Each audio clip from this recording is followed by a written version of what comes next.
So from this lecture, we're going to start Redux. So what is Redux? Redux is used mostly for application state management. To summarize it, Redux maintains the state of an entire application in a single immutable state tree, or you can say in an immutable state object, which can't be changed directly. Context API and Redux have the same concept. They help us to store the state in a container, or you can say in a store. Building Redux is entirely different from the Context API. So let's first understand how Redux works in the React application.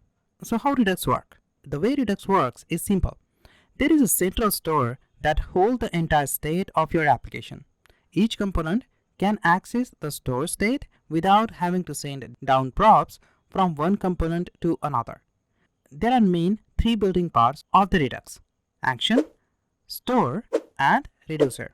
Let's briefly discuss what each of them does. So let's start with the action. Action are event.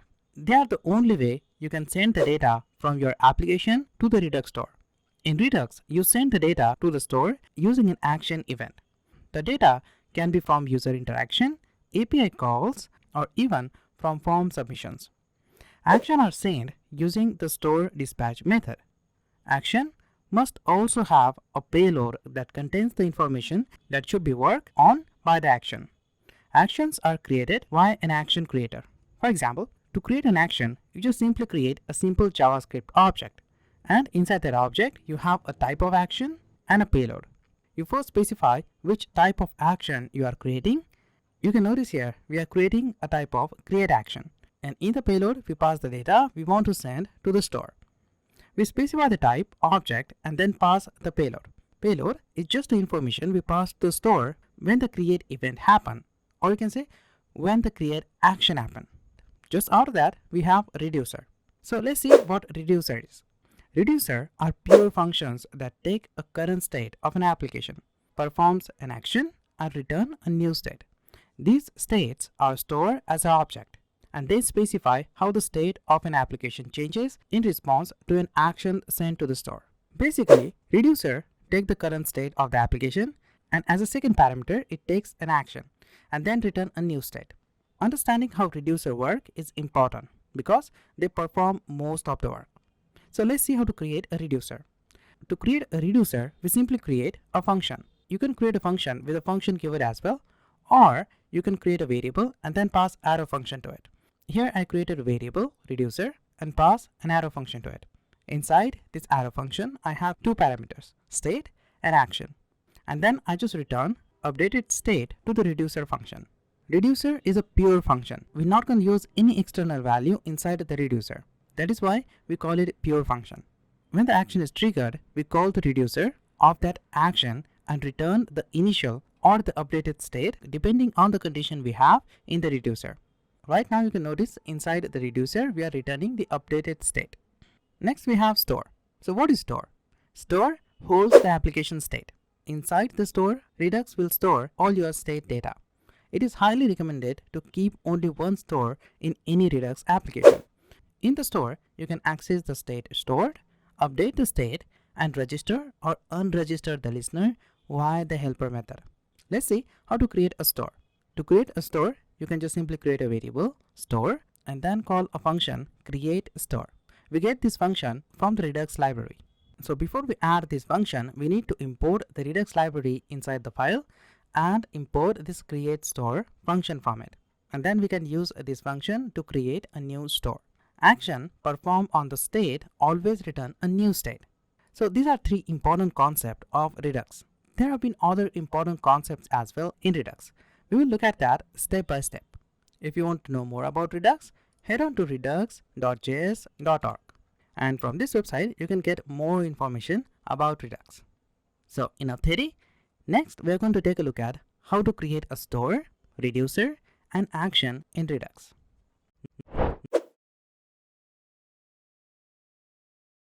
Now, let's take a look at how to create a store, reducer, and action in the React application. In the previous lecture, we understand what is store, reducer, and action. In this lecture, we're going to talk about how you can add all these three important concepts in your React application. Redux is a simple 2 KB library. You can just simply add this library in your React application by using npm install command. So you just need to open your terminal, change your directory and enter into your project directory. Inside your project directory, you need to just execute a command npm node package manager I for install and then install Redux. Along with that, you need a library React Redux. So I'm going to install that as well. So I'm going to say here React Redux. Make sure the name of both these libraries is exactly same. Otherwise, you will get an error message. So I'm going to just install Redux and React Redux in my application first. So I'm going to press enter here. This will just take a few seconds to install both this library in my application.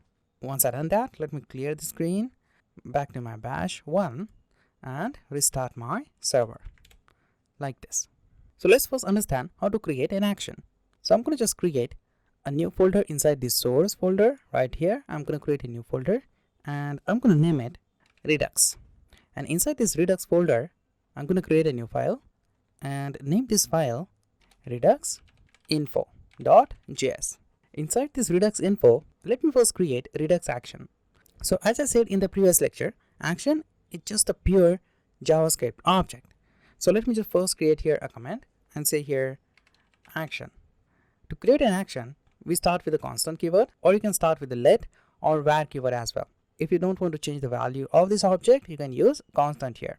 So I'm going to start with the constant and then specify the action name. I'm going to say here add to do action. You can specify any name to this action. That's upon you. This is just a variable name. And I'm going to specify equal to sign and then pass an object here, a simple JavaScript object. Inside this object, you have two keys. First is a type and second is a payload. Using this first key, we specify what type of action is this. I want to create a new post. So I'm going to just say here inside this type, create. This is always a best practice to put your action in a capital letters. So when you call this action in the reducer, the action will not mismatch. So we put the action in a capital letters. So this is the type of create action. Just out of that, as I said, inside a payload, we pass the data that we want to update in the store. So for example, inside this payload, if I say a new post for Redux. So when I call this action, React will update the state with this payload. You can notice how easy it is to create an action in Redux application. We just created a simple object with two keys. Now you might have multiple types or multiple actions inside this object. That's upon you. Now let's see how to create a reducer. To create a reducer, I'm going to first create here a command and say reducer. Creating reducer in Redux is super easy. Reducer is a pure JavaScript function. To create a reducer, I'm going to start with the constant keyword and then say here reducer. You can specify any name to this constant keyword. And just for understanding, I specify here reducer. And then I'm going to pass here a pure function. So I'm going to pass here an arrow function like this. To this parenthesis, I'm going to pass two parameters. First is a state and second is an action. State parameter is the initial value of the store. An action helps us to update the initial state value. Without an action, you can't update the store. And this store is going to return a simple state. So this is a simple syntax of reducer. Now the reducer first parameter is the initial state of your store. So when we create a reducer, we pass the initial state to this parameter. For example, if I just create here a variable, constant initial state is equal to, and inside this object, I'm going to say here post and pass an array here. So I'm going to just create here a simple initial state and pass post key to it. And the value is empty array. I'm going to pass this initial state to this parameter. So I'm going to just specify here equal to sign and then specify here initial state like this. So this is the default value of this state parameter. Now just out of that, we have here a second parameter called action. Using this action, we return the updated state. For example, here inside this reducer, I'm going to add here an action. I'm going to say here if inside this parenthesis, inside a condition, I'm going to say action dot type. If it is equal to create, then I'm going to return state plus 1. I'm going to just update this state value by 1. Now keep in mind, this is just a syntax of reducer. I'm not updating this initial value because as you can see here inside this initial value I have post and I'm updating this state directly without accessing this post key. This is just a syntax. We use action parameter to check the action using if or switch statement, and then in the action we return the updated state. That's the simple use of reducer. And then once we have the reducer, we pass this reducer to the store. So just down here I'm going to create a store. So I'm going to add here a comment and say store. To create a store, I'm going to say here constant store is equal to, and I'm going to call here a function called create store. As you know, we don't have this function inside this file. Let me just import it at the top. Here I'm going to say import. In the curly braces, I'm going to say create store. From, in the single quote, I'm going to say Redux. From the Redux package, I'm going to get this create store function. We need to pass here curly braces because create store is not a default export. So I'm going to say here create store. So I can easily access this create store function, and as a parameter you can see you need to pass here reducer. So I'm going to say here reducer like this. So this will just simply create a store in Redux, and at the end you need to just export this store. So this statement is simply going to create a store using the reducer. Now this is the syntax of action, reducer and a store. Next we're going to create a simple example of Redux and see how to work with store, reducer and action together. Now in this lecture we're going to take a simple example of Redux and understand how to work with it. So let me just create a simple file inside this Redux folder. Here I'm going to create a new file and I'm creating a counter example. So I'm going to name this component counter.js. To understand how Redux works, counter is the best example.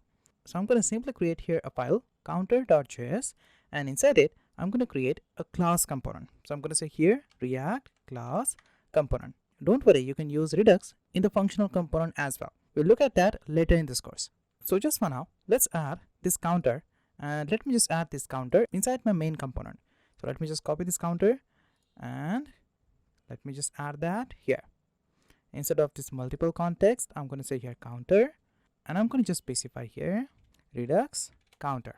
Let me just add here counter and save this file.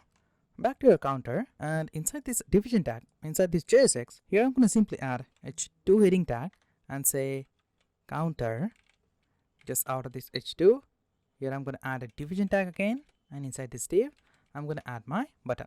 I'm going to name this button minus, and inside this button I'm going to add on click event, and just out of that inside this curly braces I'm going to add the handler function of it. Just down here I'm going to add the value of the counter. So inside the spawn tag here I'm going to add the value of the counter. So I'm going to simply add here curly braces for now, and just down here I'm going to add a button again and then specify plus here to add a value in a counter. So I'm going to add here on click event and pass curly braces. Now this is a simple JSX, right? I'm going to add two buttons here with on click events, and I'm going to print the counter value inside this spawn tag. Now let me create a handler function for both these buttons. At the top here, before this render method, I'm going to create handler function. So I'm going to say here increment is equal to and pass an arrow function here. Just out of that, here I'm going to say console.log increment. I'm going to do the same. So I'm going to copy this function and specify here decrement like this. Let me copy this, paste it here to indicate this is the decrement method. Inside this on click, here I'm going to first call this dot decrement, this decrement handler function, and to this plus sign I'm going to call here this dot increment. Now just out of that, here inside this spawn I'm going to create a property called count. So I'm going to say here this dot props dot count. I'm going to create here a property count, and I'm going to specify value to this count using the Redux. Now let me save this file. Here you can notice I'm going to have here minus and plus button. When I click on it, I'm going to get increment and decrement console message. Now just out of that, let me first create a reducer.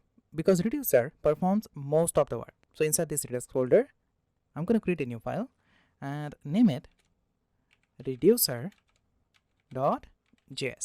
And inside this reducer, I'm going to create a reducer function. To create a reducer function, as I said in the previous lecture, there is a syntax. So I'm going to start with the function keyword, then specify the name of the reducer. I'm going to say here reducer, and then I'm going to specify a parenthesis. Inside this parenthesis, you have two parameters, state and action. And inside this reducer, you return a state. For now, I'm going to leave it as it is, and let me first initialize this state.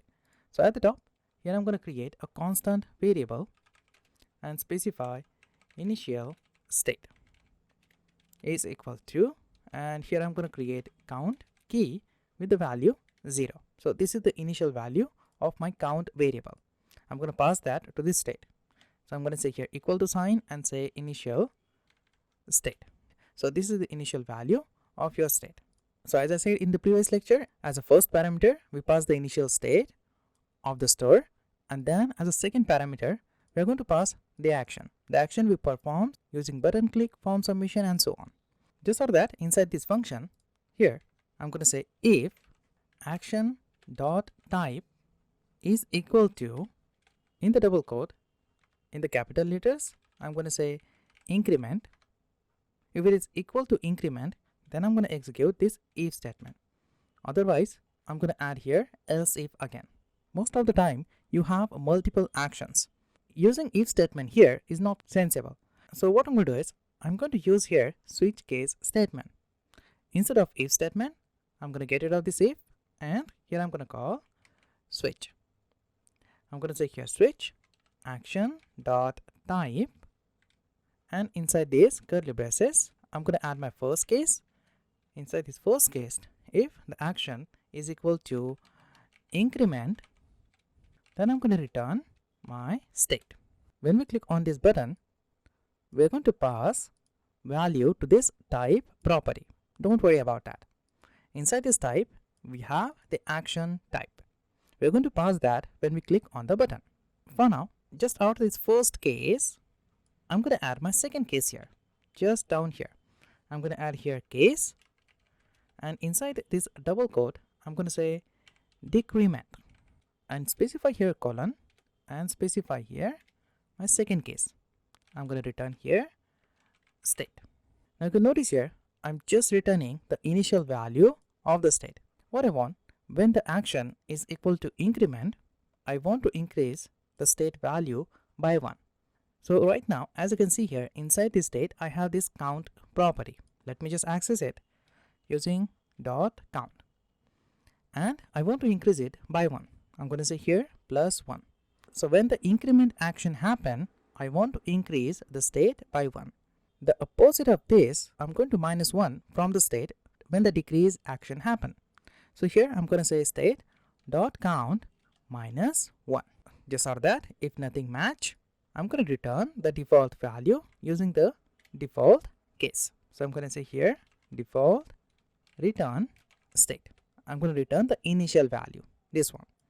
Now just for that, I'm going to use this function in my other files. So let me just add here export default. So I can use this function in my other files, because when we create a store, we need this function. Let me save this reducer and back to my index.js right here. Inside this index file, I'm going to create a new store. To create a store right here, I'm going to say import. In the curly braces, I'm going to call a function create store from Redux. As you know, I already have this package in my project. In the previous lecture, we installed this package. Using this create store, I'm going to create a new store inside this application. So just down here, before this render method, right here, I'm going to create a store. So I'm going to say here constant store is equal to create store. When you pass parentheses here, you can notice you will have to pass reducer here as a parameter. So as you know, we have this reducer here inside this reducer.js file. Let me just pass that. So just down here, I'm going to say import reducer from, in the single quote, / in the Redux file I have reducer. Let me just use this function reducer inside my main file and pass this reducer as a parameter to this create store. Create store need reducer as a first parameter. Now just after that, as you know, in the context API we created a wrapper for the app to pass value to the store. We are going to do the same in the Redux. What I'm going to do is I'm going to simply add here a provider. So I'm going to say here import. In the curly braces I'm going to say provider is equal to provider from, and in the single quote I'm going to say Redux React Redux. As you know, using npm command we already installed this package in this project, so I'm not going to install it again. So using this provider component I'm going to wrap this counter. So instead of this browser router I'm going to pass this provider here like this, and just out of that I'm going to pass here store like this. I'm going to create a wrapper to this counter using this provider component, and this provider component have a property store, and to this store property we pass our Redux store, this one. Now let me save this file, and now what I want, when I click on this button, to this decrease button, I want to decrease the counter value by 1, and when I click on this increase button I want to add 1 inside my state. To do that, as you can see here, I have here the handler function. Inside this handler function I'm going to call here a dispatch method. For now let me just print this keyword. Back to the browser, reload it. Let me just click on this counter. You can notice here I have different properties to this counter component. You can notice here I have context, decrement and increment handler function, property, reference and state. I want to first connect this component to the store, to the Redux store, so I can access the store value. To do that you need to call a connect function from the React Redux. So I'm going to just add here the import statement. I'm going to say here import, in the curly braces I'm going to say connect from, in the single quote I'm going to say React Redux like this, and just after that at the bottom here I'm going to simply say export default connect. I'm going to pass here parenthesis, and then I'm going to pass here parenthesis again because this is the higher order component. Connect is a higher order function, which is a fancy way of saying it's return a function when you call it. It's provide the connected component with a piece of data it needs from the store, and the function it can use to dispatch action to the store. The connect function has their own different parameters. We will look at that later, but just for now just add here connect function to connect this component with the store. So in the second parenthesis here I'm going to pass my component. Let me just specify here counter like this, and I'm going to remove this default export from this class because I just exported here my counter component, so I don't need to export it again, otherwise I will get an error message. Let me save this file, reload the browser and click on this add button. When I click on it, you can notice here inside this props I have here a method called dispatch. Using this dispatch method you can change the value of the store. Redux is going to change the store value only when you call the dispatch method. Dispatch method is going to take an action as a parameter. Let me use it to update the store value.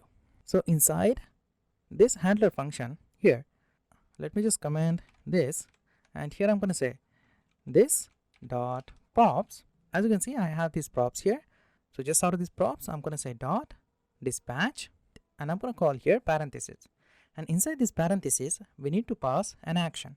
So here I'm going to just pass here a simple object because, as I said, action is a simple JavaScript object.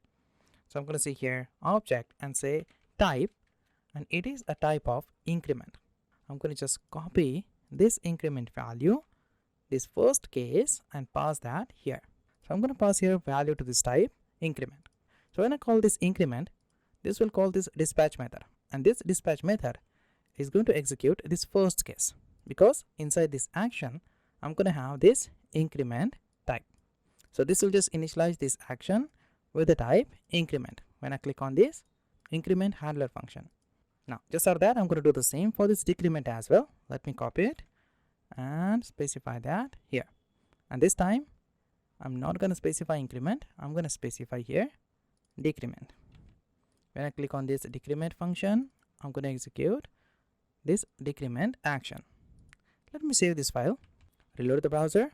When I click on this button, it will increase and decrease the value of the state. But I'm not going to get any value inside this property because I'm going to have this state value inside this reducer. I want to get this count value inside my counter component. So just out of this component here, I'm going to simply call function map state to props. And I'm going to pass here parentheses. This function takes the first parameter, which is state. And using this state parameter, we can connect the reducer state with the property of the component. So I'm going to say here return statement, and I'm going to return an object. As you can see here, I have here count property. Let me pass that here. I'm going to say here count, and as a value, I'm going to pass this state dot count. Inside this state, I'm going to have this reducer state value, right? So I'm going to get that value and pass that to this property. And just out of that, you need to pass this function to this connect. The map state to prop is used for selecting the part of data from the store that the connected component needs.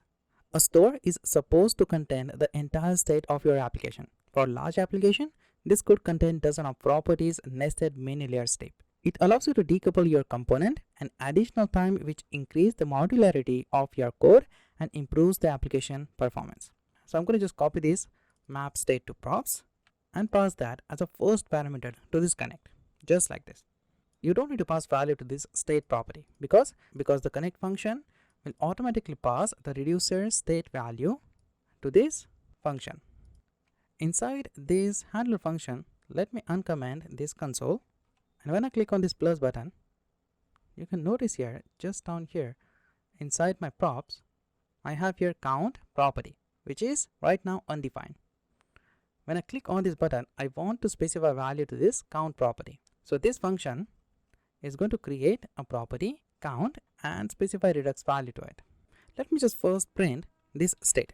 I'm using console.log. Here I'm going to say state, back to the component and reload it. As you can see, I'm going to have here count 0. When I click on this plus button, you can notice this will just return 1. I want the result something like this, count 0. So I can change my state value. To do that, inside my reducer, as you can see here, I'm just returning a simple value. So instead of returning just a simple value, I'm going to change the initial state of the count. So here, I'm going to call object, and inside it, I'm going to say count, and to the value, I'm going to say here state count plus 1. I'm going to do the same. So I'm going to copy this statement, paste it here, and minus 1. Decrease the value when the action is equal to decrease. Save this file. Now when I click on the plus button, you can see it will return count 1. When I click on the plus button again, it will return count 2. So I'm going to have what I want. And you can notice here inside my component, when I click on the plus button, it's going to increase the value of the counter. And when I click on the minus button, it's going to minus the value of the counter. Let me remove this console message from here. Now, as you can see, my counter is completely ready. So as you can see how to create a simple counter example of Redux. Next, we're going to simplify this example and see how to work with action. Now, in this lecture, we're going to understand how to work with action in the Redux and simplify this counter example. I'm going to use my previous example and show you how you can simplify it. And also, we are going to create a simple action and understand how action reducer and store work together. So let's take a look at how to create an action first. So as you can see, I have here counter.js file, which we created in the previous lecture. And here I have a reducer. So just out of that, I'm going to create here an action. So inside this Redux folder, right here, I'm going to create a new file and name this file action.js. Here I'm going to create my action. So I'm going to create here a comment and say Redux action. As I said, action is nothing but a simple JavaScript object. Let me create an object here. I'm going to say here constant increment is equal to and pass an object here. And inside it, I have a type which is increment and a payload. And here I'm going to pass value 1. So this is the type of increment action. And I'm going to pass a value 1 with this increment action. As you know, using payload, we are going to change the state of the store. We can pass value to the store using payload property. And using type, we're going to specify the action. So this is the type of increment action. Now creating action like this will not allow you to pass value to the payload, because here you can notice I'm going to just specify hard-coded value here to the payload. What if I want to pass this value from the counter component? I need to call this object and then initialize this payload property. This is not the best way to do it. Let me show you a better way to create an action. Instead of this object, I'm going to create action creator. So I can pass value to this payload. So just on here, I'm going to say constant increment is equal to and pass a function here, an arrow function like this. And I'm going to simply return an object. And inside this object, I'm going to pass both this value. Right now, you can notice I have here hard-coded value. So instead of this hard-coded value, I can just simply pass a value parameter and pass that here. So when I call this increment, I can pass value to this payload. Let me just comment this statement, and just down here, I'm going to copy this function and paste it here. And instead of increment, I'm going to say decrement. And just out of that, here, the type is equal to decrement, like this. This is the increment action and this is the decrement action. And just down here, because we are using both these functions outside of this file, I'm going to export it. So just down here, I'm going to say export. Instead of default, I'm going to specify here curly braces and say here increment, comma, decrement. So I can access both these functions outside of this file. Let me save this file and back to my reducer. Inside this reducer, as I said, when you click on the button, it will initialize this action property. For now, let me just specify here console.log and let me see what we have inside this action parameter. Save this file. Redux will pass a random value inside this type. But when you click on the button, you can notice this will just initialize your action with the type increment. Let me explain what is going on here. When you click on the increment button, React is going to call this increment handler function, because as you know, we have this handler function to this button. When React will call this increment function, inside that function, I have a method called dispatch. Dispatch is a Redux method. Using this dispatch method, we are going to dispatch, or you can say trigger, an action. You can notice as a parameter, we pass here increment action. So I'm going to just initialize this reducer action parameter using this statement. So I'm going to pass here parameter type increment and initialize this action parameter. So when I click on the increment button, inside this type I have increment, and this will just execute this first case. Now just out of that, you can notice here I just specify here +1 and -1 inside this reducer. This is the hard-coded value, right? What if you want to pass these values from the component? Instead of passing these values here, I'm going to pass these values from the component. So what I'm going to do is, inside this counter, I'm going to pass here comma and pass another key, which is payload. And I'm going to pass value to it 1. Save this file for now and back to the reducer. Save this file. When I click on the plus button, you can notice here, I'm going to have type increment and payload 1. So now when I click on the plus button, it will initialize this action property with type increment and payload 1. So when I have my payload property with this action, I can pass that payload inside this case. So instead of this 1, I can just simply say here action dot payload, like this. Reload the browser, and when I click on this plus button, you can see my app is working fine. What if I want to increase the value by 5? So here inside my component, I'm going to simply pass here 5. Let me save the changes, back to the browser and reload it. When I click on this plus button, it will increase the counter value by 5.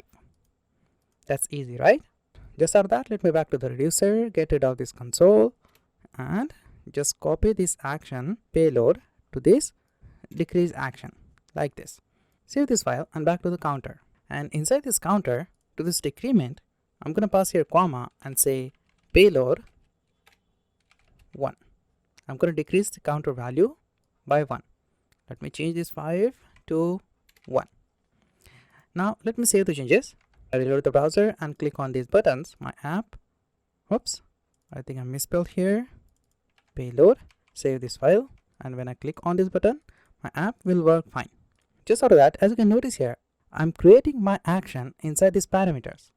instead of using this action file. So I'm going to use this function and pass that inside this counter. So just down here, I'm going to say import. Inside the curly braces, I'm going to say increment and decrement like this. I'm going to import these functions from action. And just for that, inside this increment, I'm going to say console.log and I'm going to simply print my increment function. I'm going to pass here increment and pass parenthesis to it. And as you know, to this parenthesis, I have a parameter called value. So when I call this function, I need to pass value to it. So inside this counter, if I say here 4, let me save this file. And when I click on this plus button, you can notice the increment function is going to return the type increment and payload 4. So now it's going to return an object with the type of action and a payload value. I'm going to just simply use this function and pass that to this parameter like this. And I want to increase the counter value by 1. So I'm going to specify here 1. Let me get rid of this statement. And I'm going to just call this decrement function and pass that here just like this. And I'm going to decrease the value of the counter by 1. So I'm going to say here 1. Save this file. And when I click on this plus and minus, you can notice my app will work completely fine. So this is how you can create an action in the Redux. So I hope you understand how to simplify your example of counter using action.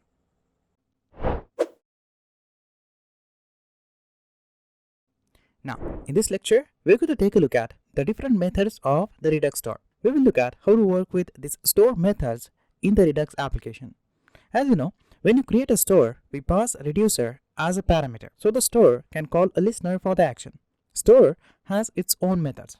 With Redux store, you will get 4 methods: getState, dispatch, subscribe, and replace reducer. So let's take a look at these methods one by one. So let's start with the first one, which is getState. So let me first back to my previous example. And here you can notice I have 3 files here: counter, action, and reducer. What I'm going to do is I'm going to back to my index file, and instead of creating my store inside this index file, I'm going to create that in a dedicated file. So inside my Redux folder right here, I'm going to create a new file and name this file store.js. And inside this file, I'm going to create my store.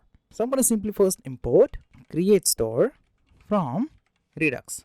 Down here, I'm going to say constant store is equal to create store and pass reducer here. As you know, I don't have reducer inside this store. Let me import it. So I'm going to copy import reducer from Redux reducer. So I'm going to just import reducer here. So at the top, I'm going to say import reducer from specify single quote dot / and then specify here reducer file. Just after that, I'm going to just pass this reducer to this create store like this. And at the end, don't forget to export this store as a default export. Just like this. So I can use this store in my index file. Save this file back to the index, get rid of this create store and this statement. I can just simply say here import store from, in the single quote, I'm going to specify Redux and the store file like this. So now I can use this store in my index file. Save this file. You can notice the example will work fine. So you can notice in the Redux application, I'm going to separate the store, action, and reducer. This is always the best practice to create a dedicated file for the store, action, and reducer. So once I've done that, I'm going to just back to my counter. And now let's talk about the methods of the store. So inside my counter, I'm going to first import my store. So here I'm going to say import store from, in the single quote / I'm going to just call my store like this.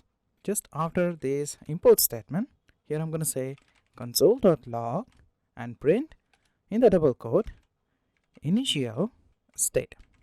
And then I'm going to pass here comma and then say here store dot get state like this. Back to your component, and as you can notice here, I'm going to have the initial state of my component. Right now, I have the initial state 3. So the get state method is going to return the current state tree of the application. it is equal to the last value returned by the store reducer. So whenever you want to get the current value of your reducer, or you can say of your store, you can just call the store dot get state. If you want to get the current state, you can use this get state method. Just after that, we have dispatch method. As you know, dispatch is an action. Dispatch method used to update the store. Dispatch method is going to take an action as a parameter and update the store value. We already know that how to work with dispatch in the previous lecture. Just after that, we have subscribe method.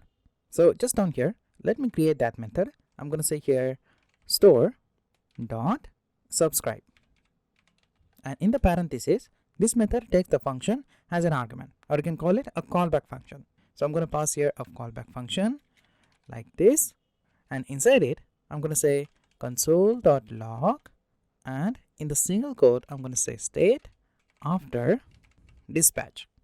And then I'm going to specify here colon, comma, and say here store dot get state. Now, if you want, you can create this function outside of this subscribe method as well. Just for this example, I just added here inline function. And now the initial state of this counter is 0. When I click on this plus button, you can notice I'm going to get here a console message, state after dispatch. So whenever I call the dispatch method, the subscribe method will automatically call. This method is very interesting. With this method, you will get the listener as a parameter. You can notice here we have this listener as a parameter. Whenever the action is dispatch, we're going to get this method. This method will be called anytime an action is dispatched, and some part of the state tree may potentially have changed. You can notice here I didn't call this subscribe method, but when I click on this dispatch method, I'm going to get my subscribe method called. Now you can notice whenever I click on the increase or decrease, Redux will call this subscribe method. Redux will register this method and call whenever the action happens. Now what I want to unregister this method. To do that, we need to store this method in a variable. So I'm going to say here constant unregister is equal to, that's upon you, you can specify any name to this variable. This is just for unregistering this subscribe method. So what I'm going to do is inside this decrement right here, I'm going to say unregister, and I'm going to just call here parenthesis, because subscribe is going to return a function. So I'm going to pass here parenthesis. Let me save the changes and show you the result first. Let me reload the browser and click on this plus button. Whenever I click on this increment button, this action will call the subscribe method. But when I click on this decrease button, this will first call the subscribe method, and inside this decrement, you can notice here I have this unregister function. So after that, once you execute your unregister and try to click on this decrease again, this will not call the subscribe method again. Subscribe method is useful whenever you want to do something after the action happen. Whenever you execute the dispatch with an action, that will call the subscribe method. And to stop the subscribe method, or you can say to unregister the subscribe method, just pass this method to the variable and call it as a function. And just for that, at the end, we have replace reducer. Replace reducer is a method to replace the reducer currently used by the store to calculate the state. It is the advanced API. So before understanding this method, we need to know more about Redux. So we will look at this method later in this course.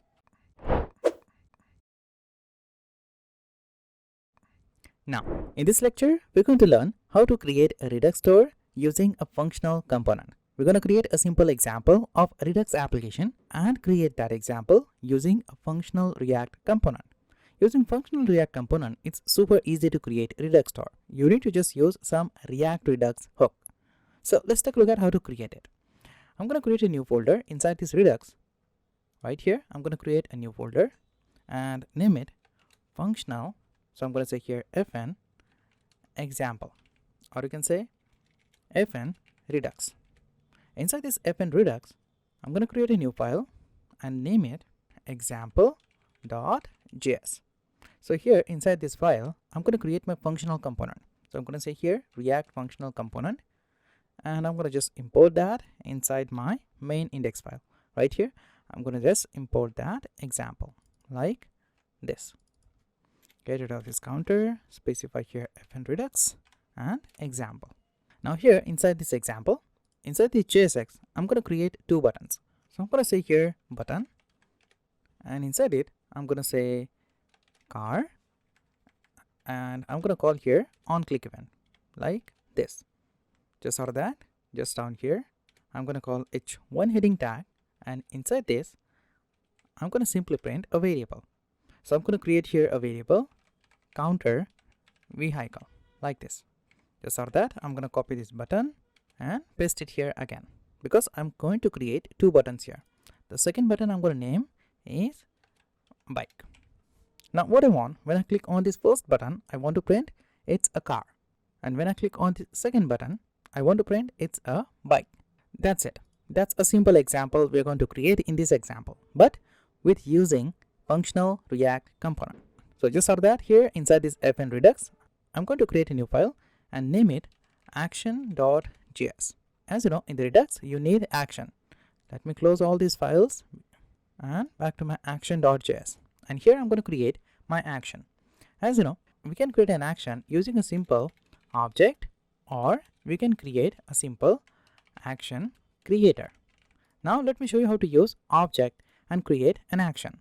So just down here I'm going to say constant action types is equal to, and in the curly braces I'm going to say car, and in the double quote I'm going to say car, and here I'm going to say bike, and in the double quote I'm going to say bike. So as I said, when I click on the first button I want to call an action car, and when I click on the second button I want to call an action bike. Just for that, inside this fn Redux I'm going to create my reducer. So I'm going to create a new file for that and say reducer.js. So let's create a reducer. So just down here I'm going to create a function with the name reducer. That's upon you. You can specify any name to this reducer function, and then we need to pass two parameters here, state and action. And just for that I'm going to initialize the state with a default value.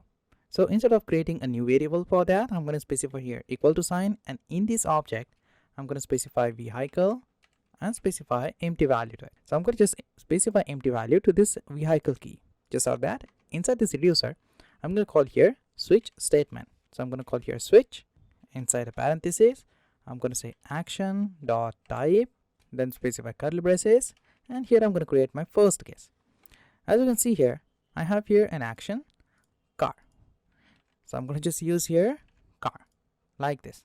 So when the car action happen, I want to execute this first case, and inside this case I'm going to simply return an object with vehicle key, and the value is going to be it is a car. That's it. I'm going to do the same for the second case as well. So I'm going to copy this, paste it down here like this, and instead of car here I'm going to say bike, and I'm going to just change this value as well with bike. Now as you can notice here, I just use here hard-coded value. Instead of using this hard-coded value, I can use here action. So inside the reducer I can just simply import action types from my action file like this, and then instead of this hard-coded value I can just simply pass action types dot car, and here I can pass action type dot bike. So I'm going to just pass these values to this reducer case. Just for that I'm going to say here export default reducer. Save this file and pass reducer as a parameter to the store. Instead of creating a new file for the store, I can use this same store, this one. I'm going to use this file store and use this same code, but instead of using this reducer I'm going to use this example reducer. So instead of this reducer I'm going to pass here fn redux and pass my reducer. I'm going to pass this reducer to this store. Save this file. As you know, I already have this store inside this index file right here, so I don't need to import it again. Just for that, open your example.js, and now inside this example.js file I'm going to connect this component to my store. In the class component, we know that using connect function we connected the component with the Redux store. You don't have to do it in a functional component. In the functional component if you want to use the Redux store, you just need to add some hooks. So at the top, here I'm going to say import, and inside the curly braces, I'm going to pass some hooks from React Redux. So inside these curly braces, I'm going to simply say use selector. So I'm going to just call here hook use selector, and just down here inside my example, I'm going to say here use selector, and as a parameter, I'm going to pass here a callback function so I can access the reducer state. So this hook is going to return the reducer value when you pass a callback function to it. So inside this parenthesis, I'm going to pass here state and pass an arrow here like this, and I'm going to return state. So this function is going to get the current state from the reducer and pass that to the variable and return it. So let me just get that return value inside a variable. I'm going to say here constant counter is equal to. So I'm going to get the current reducer value inside this counter variable. You can notice here I already have this counter variable inside this h1 heading tag. Use selector allows you to extract the data from the Redux store. Use selector will also subscribe to the Redux store and run your selector whenever the action is dispatched. This hook takes the state parameter, and using it you can access the state of the current store. So you can notice here we pass here parameter state and return that parameter, so I can access the reducer state. So once I have my reducer state, I'm going to just call vehicle property of it. You can notice here we just initialize this vehicle property here in this initial value of the reducer. I'm going to use that here, and just out of this use selector, I'm going to use another hook called use dispatch, and just out of that here I'm going to say constant dispatch is equal to use dispatch, and then pass here parenthesis. That's it. And I'm going to use this dispatch method to dispatch an action.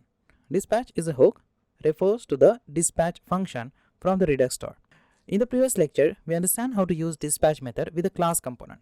It's just like you call the dispatch method in the class component, but with a functional reference. Here we just call the same dispatch method reference, and we call that reference inside this dispatch variable. Let me just call this dispatch inside this onClick event. When I click on this button, I want to dispatch an event. So inside this onClick, I'm going to call here a function, a callback function like this, and inside it, I'm going to say dispatch and call parenthesis to it. As you know, to this dispatch, we need to pass an action as a parameter. So inside this parenthesis, here I'm going to pass an object and say here type, and I'm going to call here an action of the type car. So I'm going to copy this action and pass that here. So when I click on this button, I'm going to execute the car type action. And just for that, here inside this bike, inside this onClick event, I'm going to call the callback function and call dispatch method again. And as a parameter, here I'm going to pass here an object and call action type. So I'm going to say here type, and this will type of bike action. So I'm going to pass here bike. Now just for that, let me show you what we have inside this counter variable. So let me print it down here, console.log counter. Save this file, save all your files. Now when you reload your browser, you will get an error message. Cannot create property vehicle of undefined. I'm going to get this message because I don't have any value inside this vehicle variable. Because inside the reducer, you can notice I just added here two cases. What about the default case? I need to pass the default value to this vehicle when both these cases failed. So just down here, don't forget to add default, and inside it, I'm going to return vehicle nothing. Back to your browser, you can notice I'm going to get the default value here inside this state. Now let me show you what happened when I click on this button. When I click on the car, I'm going to get it's a car, and when I click on this bike button, I'm going to get it's a bike. So that's simple, right? I'm going to get all that messages inside the console as well. So inside this counter, I'm going to get all the values of the current state. So the use selector is going to return the current state of the store, and we are going to use dispatch hook to dispatch an action. So I hope you understand this simple example using the use selector and use dispatch hook. So I hope you understand how to work with use selector and use dispatch hook in the functional React component.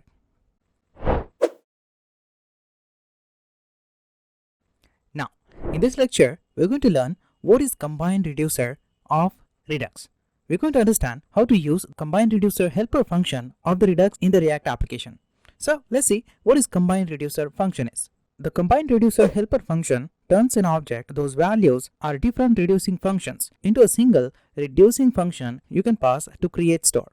As your app grows more complex, you'll want to split your reducing functions into separate functions, each managing independent parts of your state. In the ConbineReducer function, you pass the different reducers.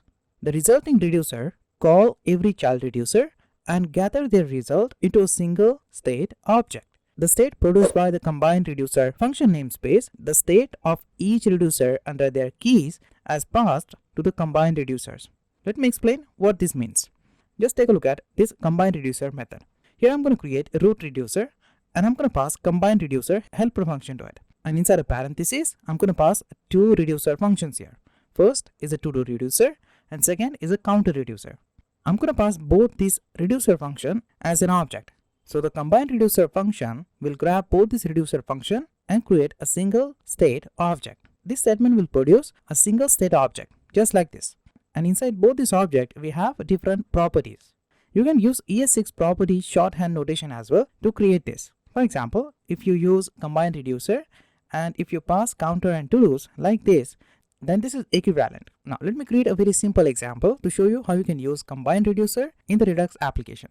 So what I'm going to do is, I'm going to simply create a new folder for this example. So inside this Redux, right here, I'm going to create a new folder and name it ConbineReducer example. So I'm going to say CR example. Inside this ConbineReducer example, I'm going to create a new file for the example and I'm going to name it combine.js. Just for that, let me create here a functional component, React functional component, and let me import this file in my index. So I'm going to back to my index file right here, get rid of this path, and right now I'm going to import ConbineReducer example combine file. Let me get it off. Let me copy my combine. Here I'm going to paste my combine component like this. I'm going to leave the store as it is because I'm not going to create a new file for the store. Instead, I'm going to use this store file for that. So inside this ConbineReducer example, I'm going to create another file for the reducer. So I'm going to say here reducer.js. So what I'm going to do is, inside my combine, here I'm going to create three buttons. I'm going to use my first button to add the to-do list. Second button is used for increment and third button is used for decrement. So here I'm going to create h1 heading tag and say combine reducers. Just down here I'm going to create a button and name this button add to-dos. Just down here I'm going to duplicate this button, change this text, and here I'm going to say increment and this became decrement. As well as don't forget to add on click event to all these buttons like this.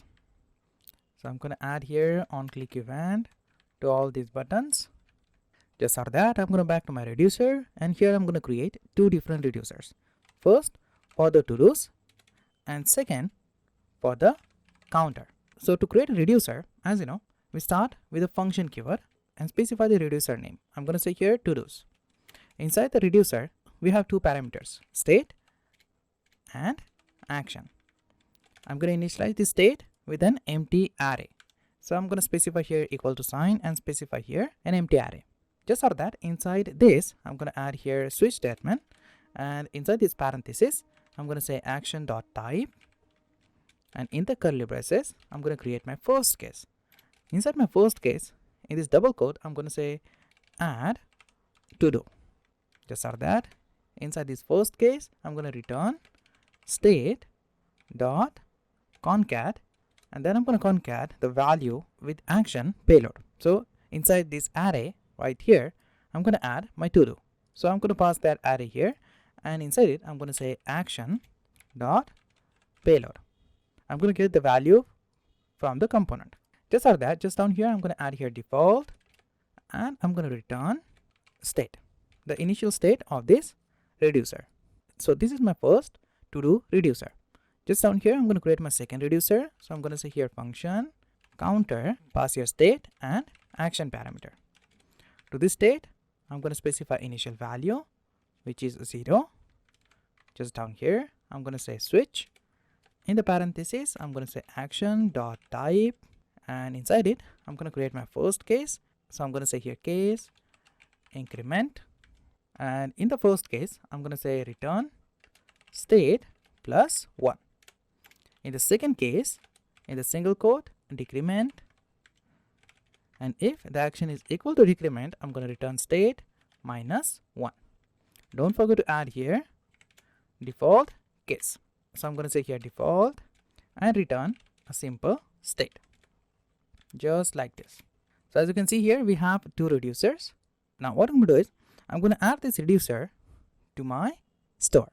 Let me save this file and back to my store.js file. Right here, I'm going to add my reducer. So I'm going to first add my file here.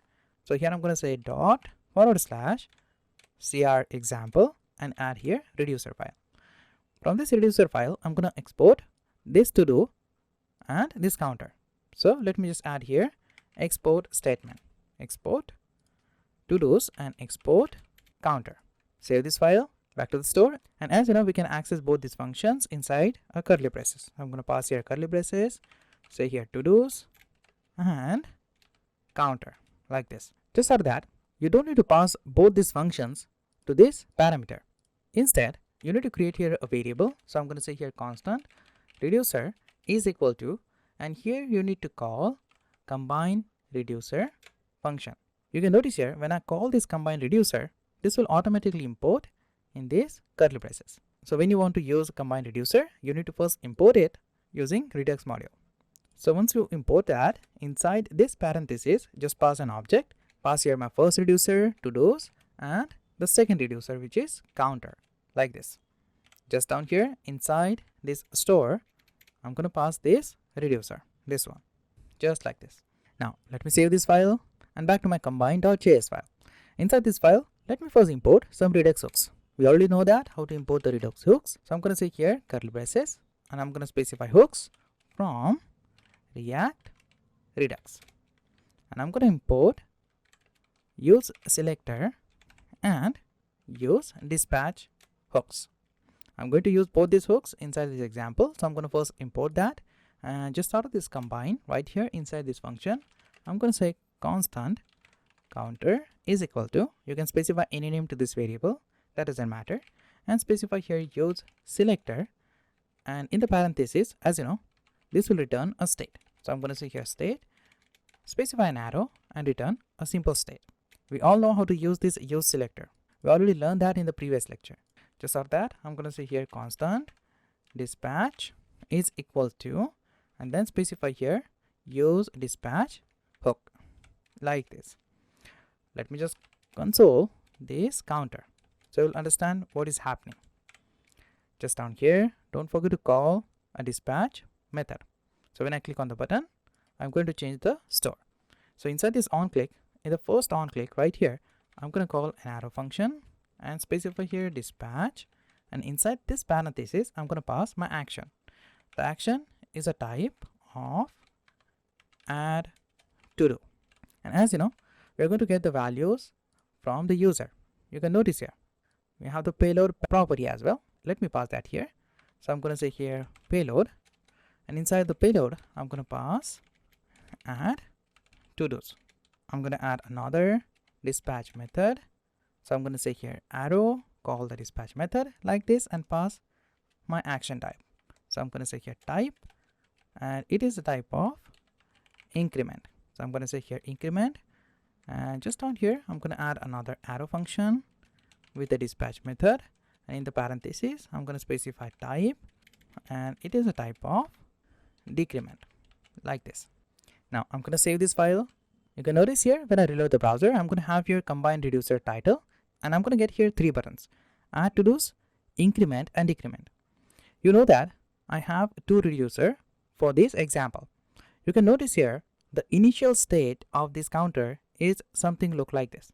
I have the to do key and I'm going to initialize it with empty array, and then I'm going to have counter with the initial value of 0. When I click on this add to do's, this will just initialize this array, and inside this array I have add to do's, and the counter is still 0 because I did not dispatch any event of the counter reducer. When I click on the increment, this will call the counter reducer, and you will have the one value inside your counter. Let me click on the increment again. This will increase the value of the counter by 1, and I'm going to have to do as it is.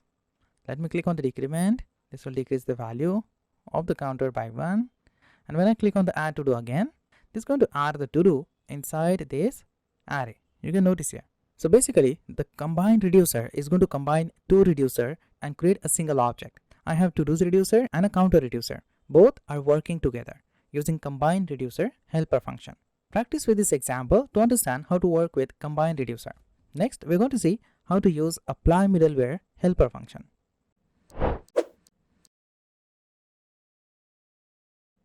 Now, in this lecture, we're going to understand how to work with applyMiddleware helper function in the Redux. We're going to see the different features of using helper functions, and we will see how to use this applyMiddleware helper function in the React application.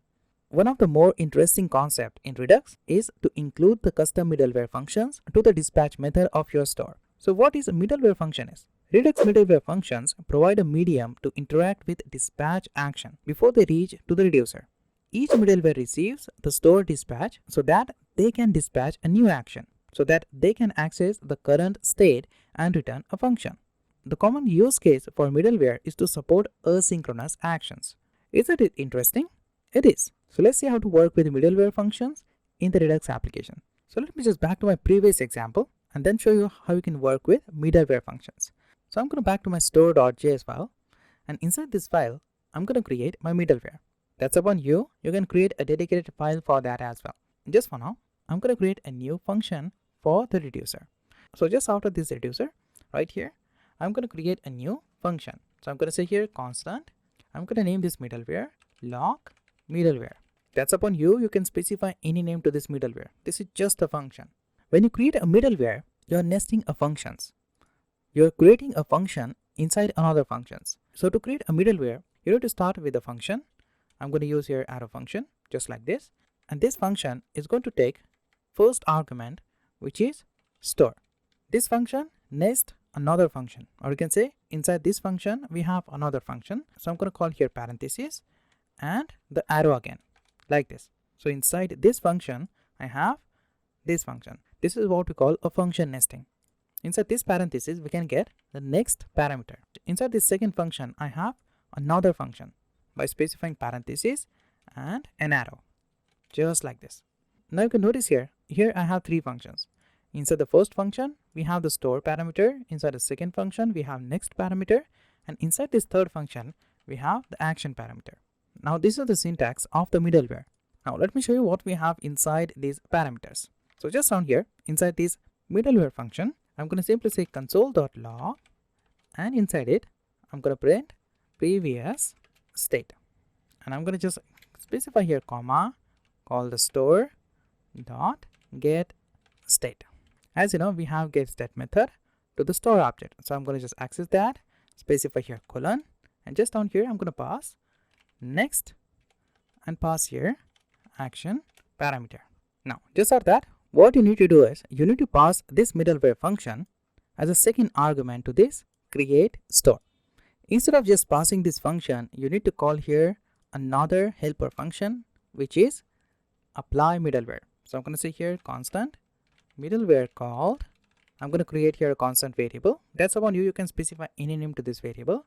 Here I'm going to call a method called applyMiddleware like this. Now when I add this method, you can notice VS Code will automatically import that method in this curly braces. So when you want to use this method, you need to first import that. Once you import that using the Redux module, you need to just pass here parentheses and pass your middleware here. I'm going to pass here log middleware like this. So now once you apply your middleware function, just call this variable as a second argument to this create store function just like this. Now save this file and try to execute it. Now you can notice when I reload the browser, I'm going to get my previous example console message. Let me just remove this message right from here. Save this file, reload the browser, and now when you click on any of these buttons, when you dispatch your action, middleware will automatically call. So when I click on this add to dos, middleware will automatically call, and you can notice here I'm going to get my previous state here. When I click on this increment, you can notice here this will return my previous state. Using just a simple get state, I'm going to get the previous value of my store. Now what is the meaning of this next action? Calling next continues propagation of the current action. It's important to not alter the action and call it once and only once within a middleware. That is why we pass here next and pass action to it. What if I call this console after this next function like this? Let me show you what happens if I do it. Reload the browser and click on these to-dos. You can notice right now I'm not going to get my previous state. Instead, this is my current state. So when you access your state after this next function, you will get your current state, and before this next function, you will get your previous state. Just take that in your account. Let me show you what we have inside this action. Get rid of this complete statement and specify here action. Reload the browser and click on this to-dos. You can notice this will simply print my action. The type of action is add to do, and I'm going to have here payload add to-dos. Using the store parameter, we can get the current store value. Using the next, we're going to get the previous and the next value of the store. Using this next function, we can access the previous and the current state value. The another use of this next function is to pass this middleware action to the next middleware. For example, let's say you have multiple middlewares in your Redux application. This next function is going to pass this action to your next middleware function, and you can pass all your middleware functions to this applyMiddleware function. You are not limited to only pass one or two middleware functions to this applyMiddleware. Now this is the simple syntax of this middleware. Now the next question comes in, when to use this middleware function. Adding middleware gives us a place to intercept action and run a side effect before or after an action occurs. Now let me show you the execution of the Redux store. When you click on the button, it will first capture the event and then dispatch the action. Once the action is dispatched, Redux will call this middleware. After that, once the middleware is executed, just after this middleware, Redux will call this reducer. Reducer creates a new state from the change prescribed by the action and then update the store. And after that, the new state is passed to the React application using properties. Now, I hope you understand how to create a syntax of the middleware in the Redux application. Don't worry, I'm going to create a simple application in the Redux and show you how you can use the middleware inside it.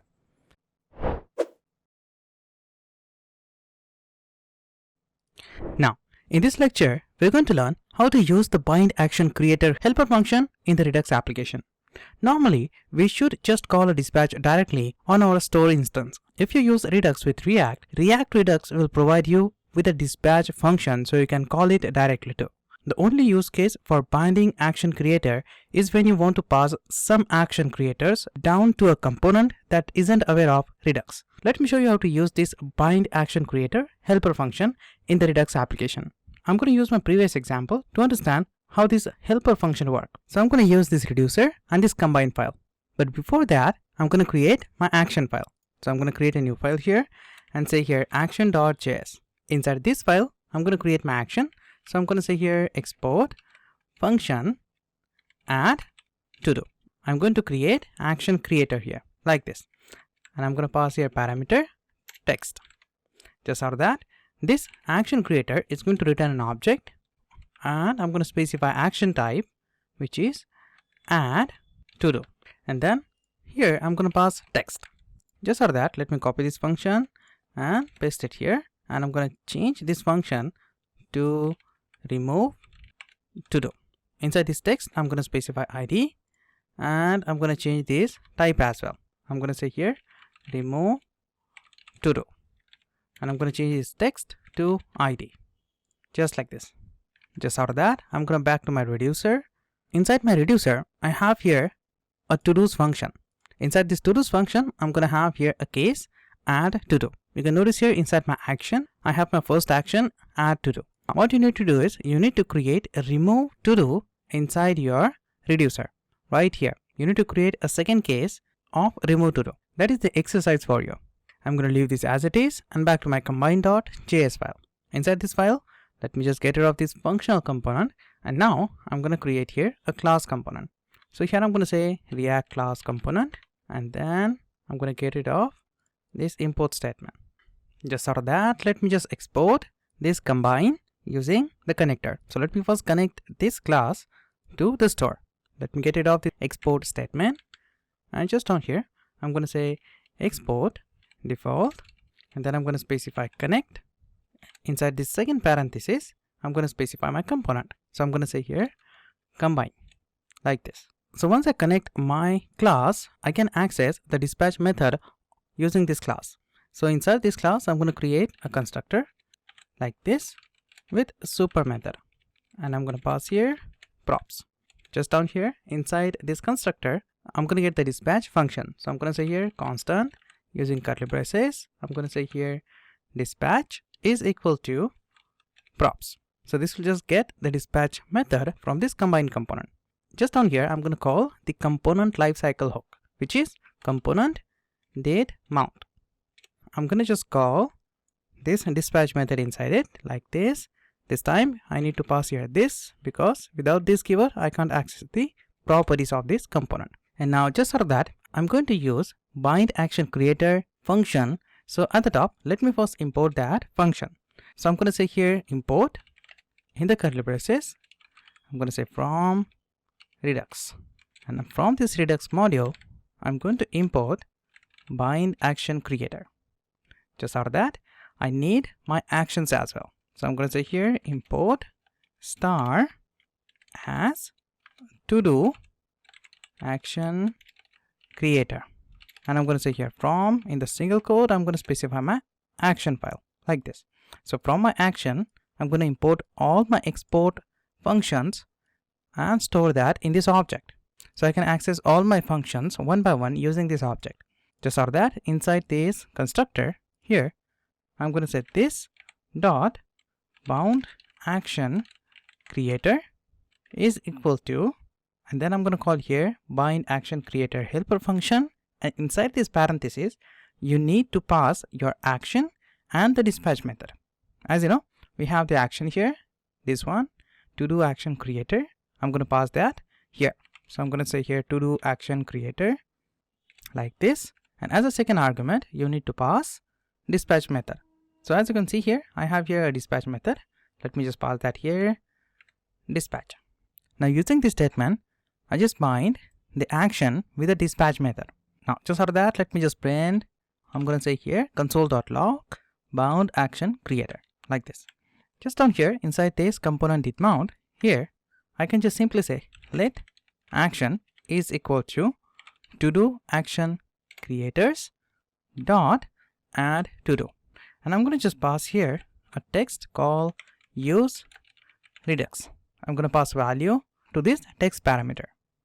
Just for that, once I have my action I'm going to pass that to the dispatch method. So I'm going to say here dispatch, and inside the parentheses I'm going to say here action, just like this. That's it. And now just down here let me just print to do's. So I'm going to say here let, in the curly braces I'm going to say to do's this dot props. So from my component props I'm going to get the to do's property. Right now I don't have this property because I did not specify any function inside this connect. We need to first get the reducer state and then specify that state to the component property. To do that, in the previous lectures we created a function called map state to props. I'm going to do the same here, but instead of creating a new function I'm going to create an inline function here. So inside these parentheses I'm going to first create a parameter state, specify an arrow, and inside this parentheses I'm going to create a property to do's and specify state dot to do's. So this will just create a property inside this component. Let me just print this to do's. Just down here I'm going to say console.log and print to back to my component and reload it. As you can see inside my component this will first print my action creator. You can notice here inside my action creator I have add to do and remove to do. Just for that it will print the empty array and then print the action type. Now let me just leave everything as it is. Let me specify here comment. Now this is the BindActionCreator function, and when the component is mounted I'm going to get this add action event. Now let me remove this BindActionCreator and just print this keyword. And you can notice I have here a component. Inside it I have different properties, and inside these properties you can notice I have here BindActionCreators. This property is going to return two functions, add to do and remove to do. Along with that, inside properties, you have your dispatch method. So you can dispatch any action. Now here, what if you want to create a component that is not aware of Redux and you don't want to pass a dispatch or Redux store to that component? In that case, you can pass this BindActionCreator property as well as your props to the child component. So the child component can access the dispatch and your Redux action. For example, let's say you want to pass your action and the dispatch method to your child component. In that case, you just need to call your component. For example, let's say I have here a component called to-do list. And to this component, I'm going to simply pass dispatch property, and then I'm going to say here this dot props dot dispatch, just like this. So this will just pass this dispatch method to the child component. And just out of that, you can just simply pass your curly braces and pass spread operator like this. And then here you can say this dot BindActionCreator. So now when you create your to-do list, you can access the dispatch method as well as your action creator. Now I hope you understand how to work with BindActionCreator helper function in Redux. Next, I'm going to show you how to work with Redux Toolkit.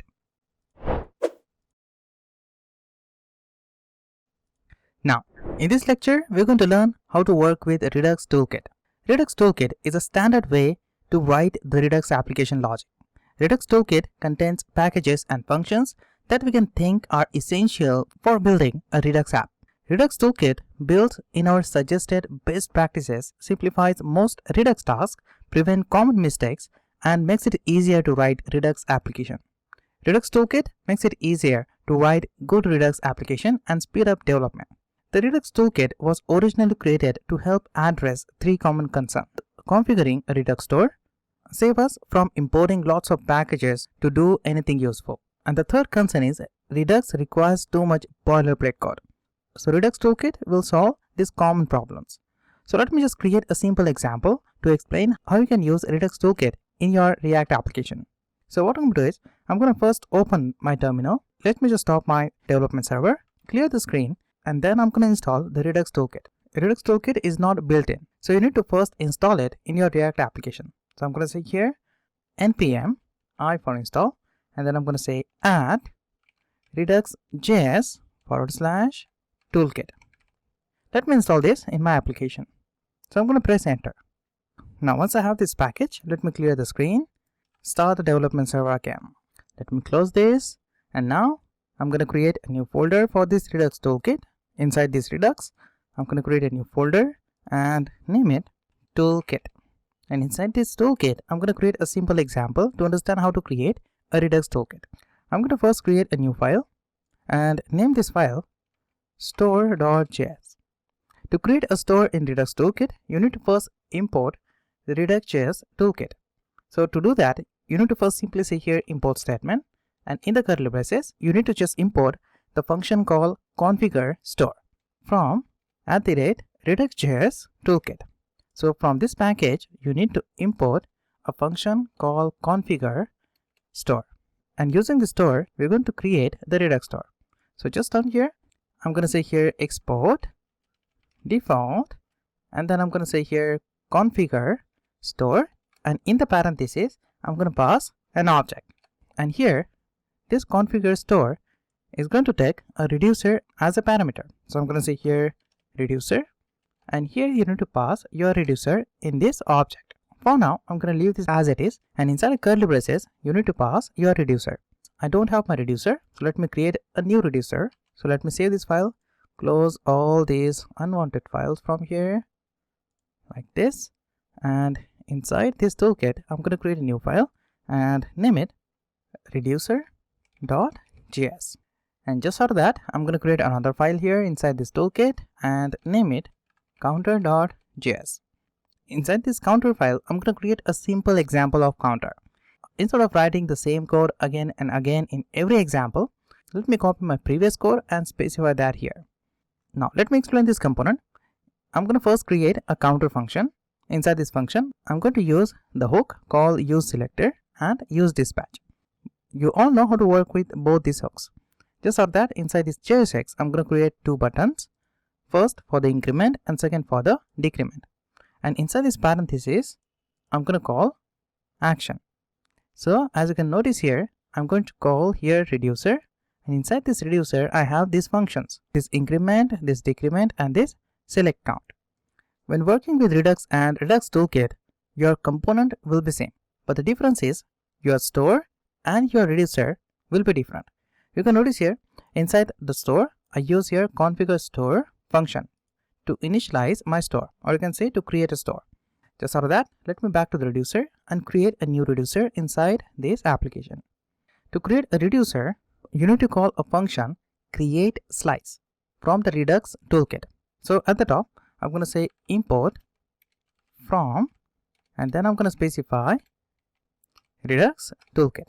And from this package, you need to import create slice function. And using this function, I'm going to create a reducer. This function allows us to easily create a reducer for the Redux application. Let me show you how you can use this function.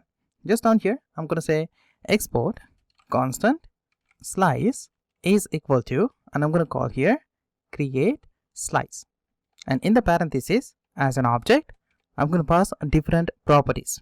Here, you need to first specify the name for this slice. So you need to call here a property call name. That's upon you. You can specify any name to this slice. I'm going to specify here counter. You may have multiple slices in your React application, so you need to uniquely identify all your slices. That is why you need to specify here name for your slice. Just out of that, here I'm going to create a reducer. So you have a property to this create slice, which is reducers, and to this reducer property you need to pass an object. So to create a reducer inside this Redux Toolkit, you need to first create here a key. I'm going to say here increment and then specify a function to it. So I'm going to say here function. I'm going to pass here arrow function just like this. And now just out of that, to this parenthesis, I'm going to pass state, the initial value of your store. You can notice here I don't have any initial value to my store. I need to first specify it. So as you know, when we create a store, we need to pass state and action parameter. But when you work with Redux Toolkit, you don't have state and action parameter. So to specify value to your Redux store, you can access a property called initial state, and you can specify value to it. So I'm going to simply pass here curly braces and say here value 0. So this is the initial value of my store. That's upon you. You can specify any value to this initial state. Just out of that, inside this increment, here I'm going to say state dot value, and I'm going to specify plus equal to sign and specify 1 here, because when I click on the button I want to increase the state by 1. Just out of that, here I'm going to specify comma and create my second case. Inside my second case, I'm going to say decrement, and then I'm going to specify value to it. So I'm going to pass here a function, a callback function. So instead of parentheses, I can simply say here state, pass an arrow, and inside these curly braces I can say state dot value minus equal to 1. So this will decrease 1 from the state. Your reducer is now successfully created. This is a combination of action creator and a reducer. This is the action creator, and inside it I have a reducer. So now once you specify your reducer, to this slice you have a property called actions, and to that actions you have all these actions. So to get that action, you can just simply call here constant. In the curly braces you can say increment decrement is equal to slice dot actions. So from the actions parameter you can access both these functions, and then if you want you can export your action using export keyword. Just out of that, at the end you need to export the reducer as well, this reducer object. So at the end, just down here I'm going to say export default slice dot reducer. So now you can pass this reducer to your store. Let me save this file back to the store, and let me first import, and I'm going to specify here counter reducer from, in the single quote I'm going to specify reducer. So once I have my reducer, I can pass that to this reducer object like this.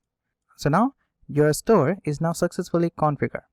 Let me save this file back to the reducer, save this file as well, and back to your counter. Inside my counter component, I just imported the reducer file, and from this file, I imported 3 functions: increment, decrement, and select count.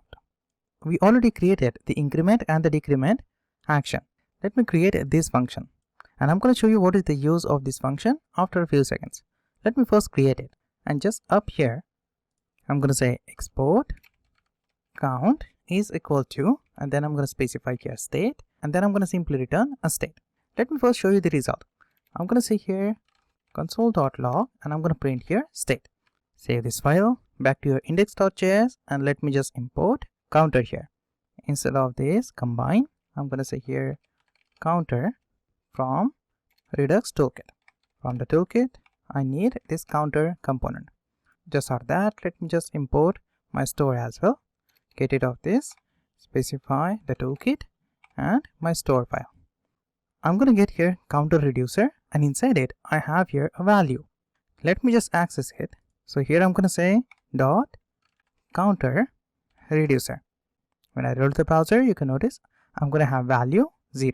So here I'm going to say dot value. So I can easily access my state value using this function. So instead of this console.log, I'm going to simply return this state value. Save this file, back to the counter.js, save this file as well. When I reload the browser, you can notice I'm going to have here my counter. When I click on the plus button, it will increase the counter value. When I click on the decrease button, it will decrease the counter value. Now let me explain this component. Here I'm going to just import the actions, the increment and decrement, and pass that to the dispatch method, so I can easily call my actions. Just for that, I'm going to use a useSelector and call a state. And using this select count function, I'm going to create a property called value and specify a state to it, a reducer state. Using this function, I'm going to specify value to the property of the component, and then I'm going to access that property and specify that here inside my span tag. So whenever you use Redux Toolkit, you just need to update your reducer and your store. Practice with this code to understand how it works.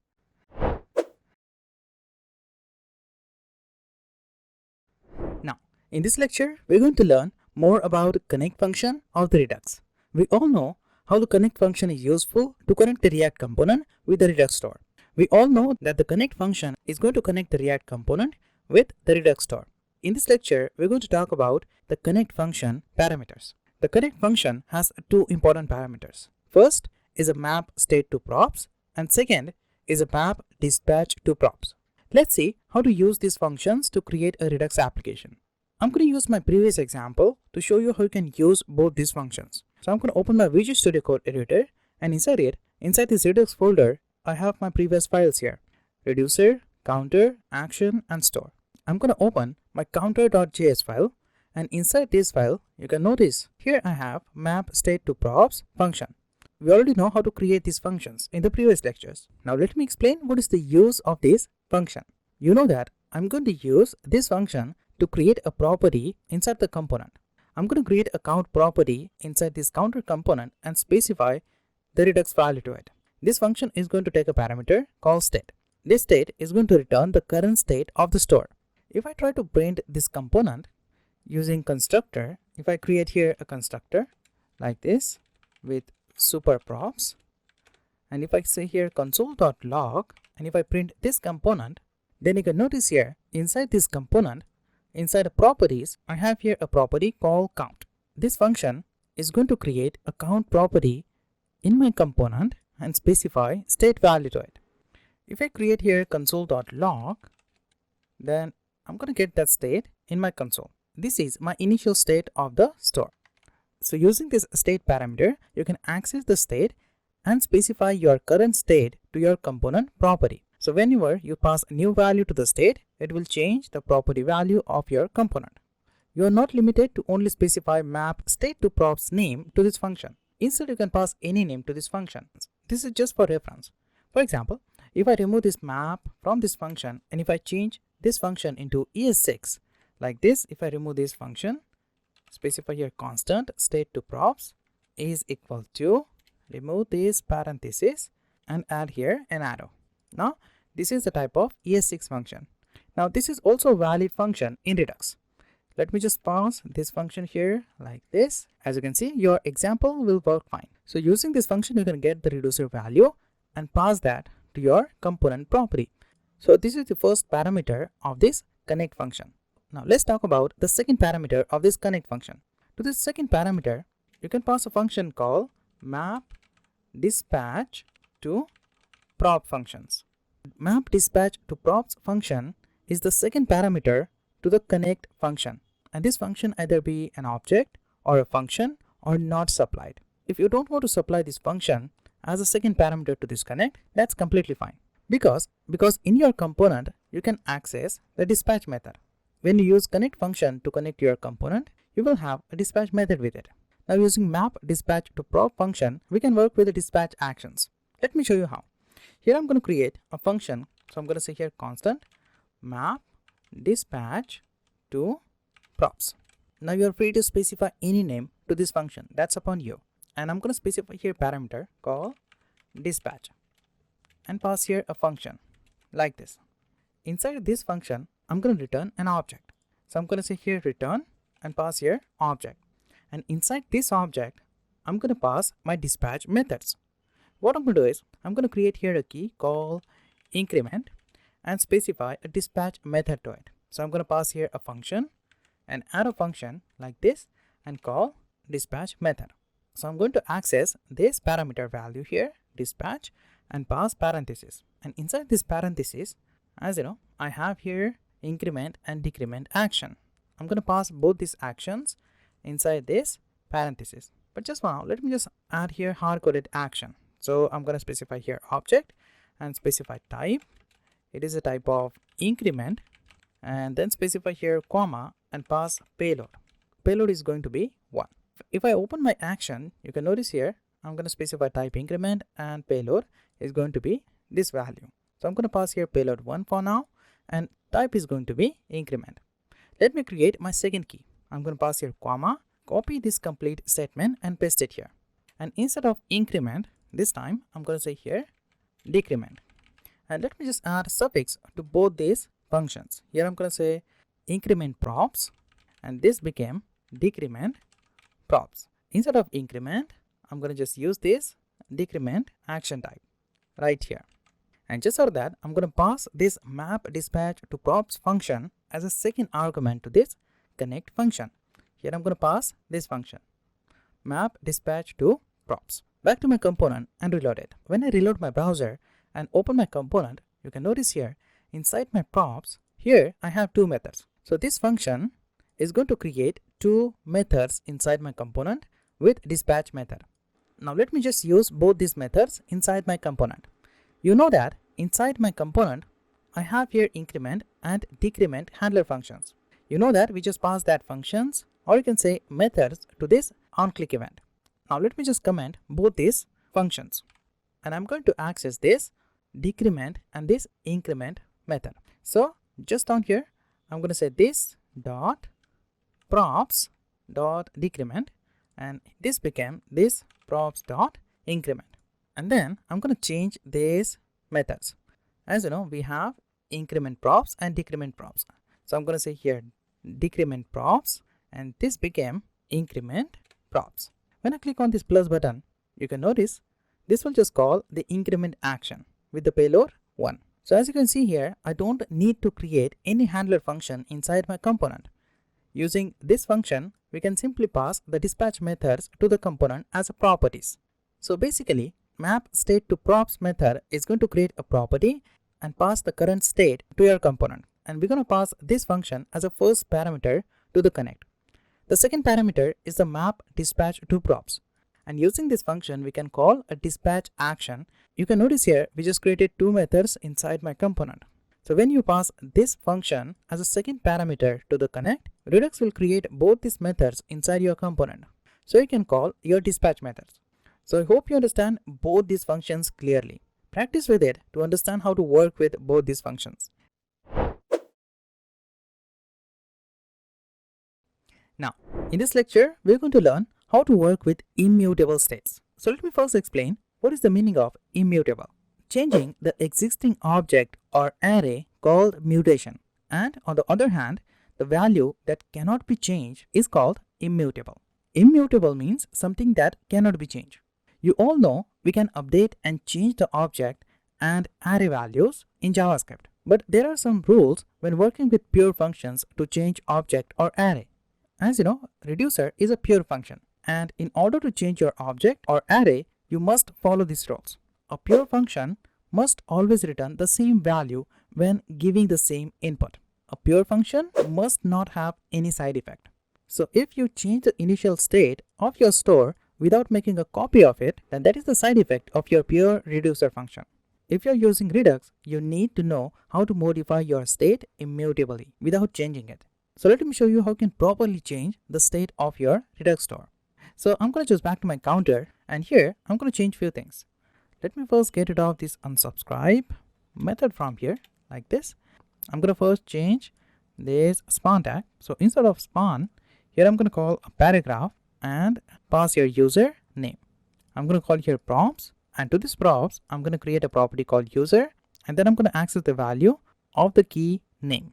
Just out of that, just down here, instead of count, as you know, I have here user property. So I'm going to specify here user, and just down here, instead of calling the type increment, I'm going to call here the type of action called add on. And I'm not going to specify any payload here. So I'm going to remove this and comment this second method like this. I'm going to save this file and back to my reducer.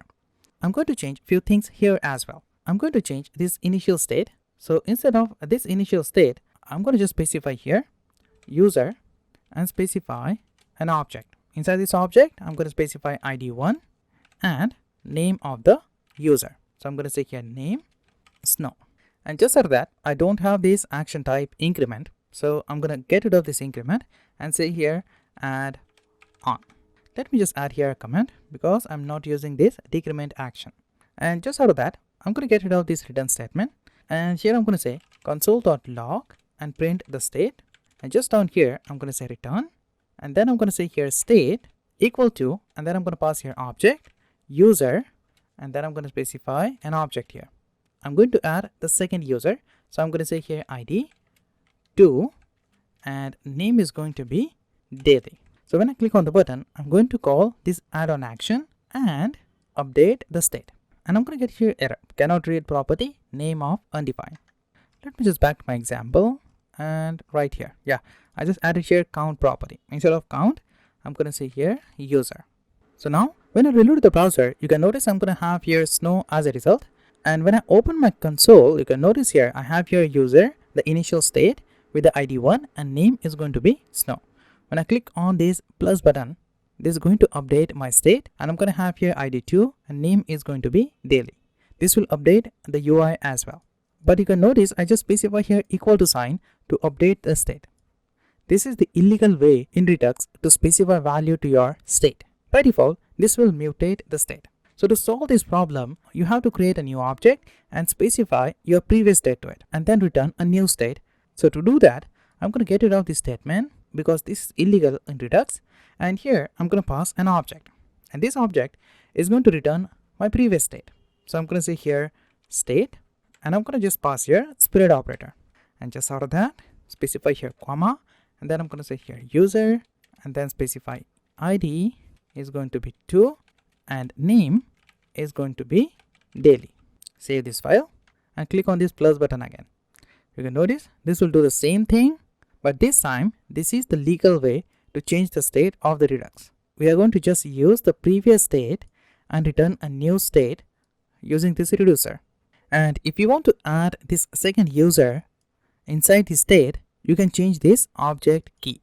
If I just specify here user2, save this file, and when I click on this plus button, you can notice I'm going to have here two objects, user1 and user2. This will just add this value in my previous state. The critical rule of immutable update is that you must make a copy of every level of nesting that needs to be updated. When you use this technique to make a copy of your state, this becomes harder when the data is nested. So to solve this problem, you can use the object assign method. So instead of this statement, I can just simply say here object dot assign. I'm going to use assign method of the object, And this method is going to take the first parameter, which is the targeted object. For now, I'm going to specify here empty object. So this assign method is going to create an empty object. Inside that, I'm going to first specify my initial state, and then I'm going to pass my updated value. So as a third argument, I'm going to specify an object here and say here user 2, and then specify ID 2, and name is going to be daily. Back to your component and reload it. When I click on this button, you can notice I'm going to have the same result. This will create 2 objects here. So using this statement, you can access your previous state as well as your new state. This method is going to create an object, specify your previous state to it, and specify a new state to it. So using this technique, you can access your previous state as well as your current state. So keep in mind, when working with object in the Redux, make sure you use this object assign method to update the value of the Redux store. So keep in mind, when working with pure function like reducer, make sure you use object assign method to update the value of the state. So keep in mind, this is the immutable rule of Redux. Practice with this code to understand it clearly.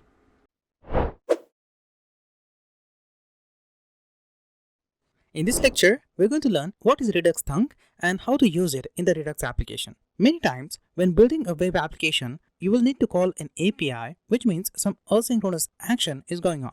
Redux Thunk is a middleware that does these asynchronous actions with Redux. Redux by itself does not allow asynchronous actions. Redux Thunk is a middleware library for Redux. Redux middleware is a code that intercepts actions coming into the store via the dispatch method. Redux Thunks return an inner function, and the inner function receives the store methods dispatch and getState as a parameter. Now, for example, let's say you create ActionCreator, and inside that you call an API. You all know API may take some time to get the data from the server. In that case, you have to make your application asynchronous. The thunk can be used to delay the dispatch of an action or to dispatch only if a certain condition is met. Let me show you a very simple example to understand how to work with Redux Thunk library. So I'm going to just simply first install this library in my Redux application because Redux Thunk is not inbuilt. So I'm going to open my terminal. Let me first stop my development server, and here I'm going to say npm I for install Redux Thunk. When I press enter, this will install the Redux Thunk library inside my project. Once I have this library, let me clear the screen and call npm start to start the development server. And just for that, let me just back to my store.js and create a new example here. So let me get rid of all this code from here, and here I'm going to first import the create store and applyMiddleware functions. And just for that, just down here, I'm going to first create a variable initial store and specify initial value to it. So I'm going to say here x is equal to 1. So I'm going to pass value to this x property. Just out of that, I'm going to create a reducer function inside this store. If you want, you can create a dedicated file for the reducer function as well. That's upon you. But just for this example, I'm going to put here reducer function. So I'm going to say here constant reducer is equal to and specify an arrow function here. And as you know, reducer function have 2 parameters. First is a state and second is a action. I'm going to initialize the state with the initial value of this constant variable. Inside this reducer, I'm going to create here switch case. So I'm going to say here switch, and in the parentheses, I'm going to say action.type, and in the curly braces, I'm going to create my first case. So inside this switch case, I'm going to create my first case. So I'm going to say here case increment. When the action is equal to increment, I'm going to just increase the value of the x by 1. Just out of that, let me add my second case. So just down here, I'm going to add my second case like this. So if the action is equal to decrement, I'm going to just minus 1 from this state. So just down here, I'm going to paste my third case like this. So here I'm going to say if the action is equal to reset, then I'm going to just specify one value to the state. And just out of that, at the bottom right here, I can just simply specify default case. So I'm going to say here default return state like this. So this is my simple reducer for the counter example. Just out of that, just down here, I'm going to simply call constant store is equal to create store, and inside it, as you know, we need to first pass the reducer. So I'm going to say here reducer as a first parameter, and in the second parameter, I'm going to pass my middleware. So in this lecture, we are working on Redux Thunk. So I'm going to say here apply middleware, and inside this parenthesis, I'm going to pass the Thunk library. So at the top, let me first import the Thunk library here. So I'm going to say here import Thunk from, and in the single quote, I'm going to say Redux Thunk. And I'm going to just specify this function, this Thunk function inside this apply middleware like this. And just for that, don't forget to export your store. Back to your index.js, and here I'm going to leave everything as it is.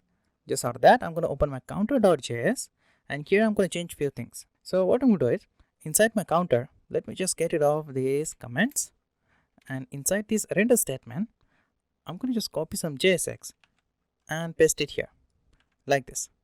So I'm going to create here 3 buttons. First for the decrement, second for the increment, and third for the reset. Now here you can notice when I click on this first button, I'm going to call the handler function decrement. When I click on the second button, I'm going to call the increment. And when I click on this third button, I'm going to call the reset handler function. So what I'm going to do is, I'm going to use my map state to props function as well as my map dispatch to props function to pass these values. So as you know, to pass property to the component, we can use map state to props. So instead of this state to props, I'm going to change this function name for the reference, and I'm going to say here map state to props is equal to pass state to it. Let me get rid of this console, and just for that, I'm going to return x property with the value of x. So I'm going to just create a property x inside my component and pass state x value. As you know, inside my store, you can notice I have here x initial state to the store. I'm going to access that store value and specify it to this component property. And just for that, inside this map dispatch to props, I'm going to create dispatch events. So I'm going to first return the increment event. So instead of this increment props, I'm going to change this to increment like this and pass handler function. And to this handler function, I'm going to pass dispatch method and pass action type increment. I have this action type increment inside my reducer. So I'm going to call here increment. And just for that, I'm going to call here decrement and reset functions. The map dispatch to props method is going to pass all these 3 handler methods to this component. So I can access all these methods using my properties. So let me just copy first this function and pass that here. And as you know, I already have this function as a second argument to this connect. I'm going to leave everything as it is. Back to my component, save it. And here you can notice inside my constructor, I'm going to first print my component. I'm going to just back to my browser and reload it. And you can notice here, just down here, inside my counter example, inside my props, here, I'm going to have few properties. Decrement, increment, reset, and x. The initial value of the x is 1 right now. Let me access all these properties and specify that. So just down here, inside my render statement, I'm going to simply create here a constant variable. And I'm going to just destructure all these properties. So I'm going to say here equal to sign this dot props. You can notice my example is working fine. When I click on the plus button, it will increase the counter value. And when I click on the minus button, it will decrease the counter value. And when I click on the reset, it will reset the counter value to 1.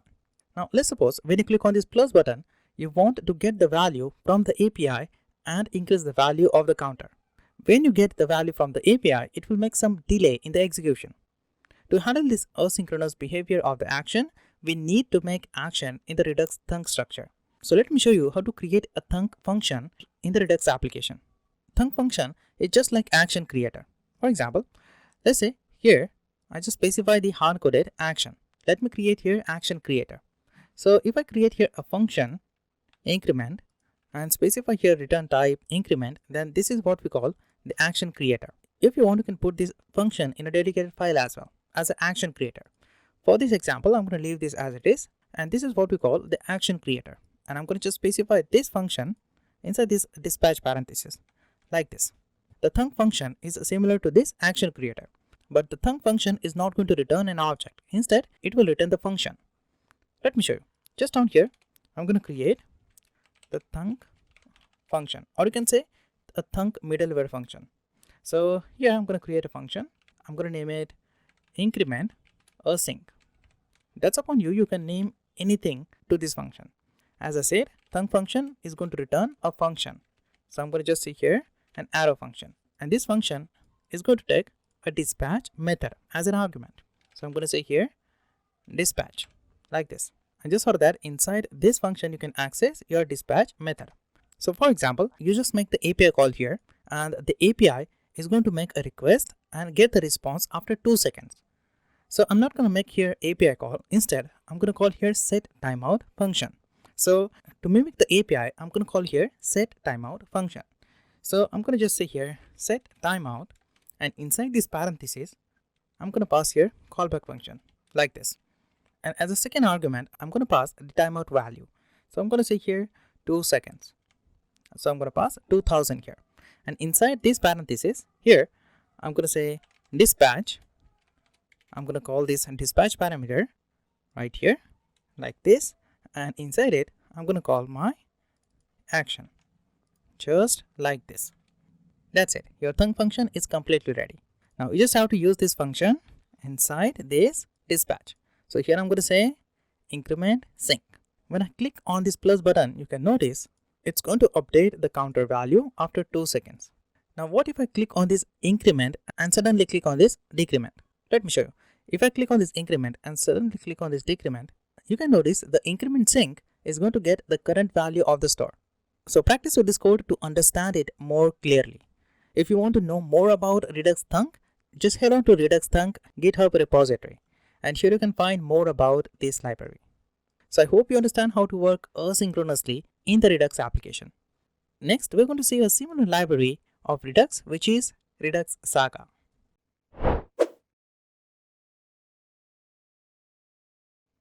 Now, in this lecture, we're going to learn another useful library, which is Redux Saga.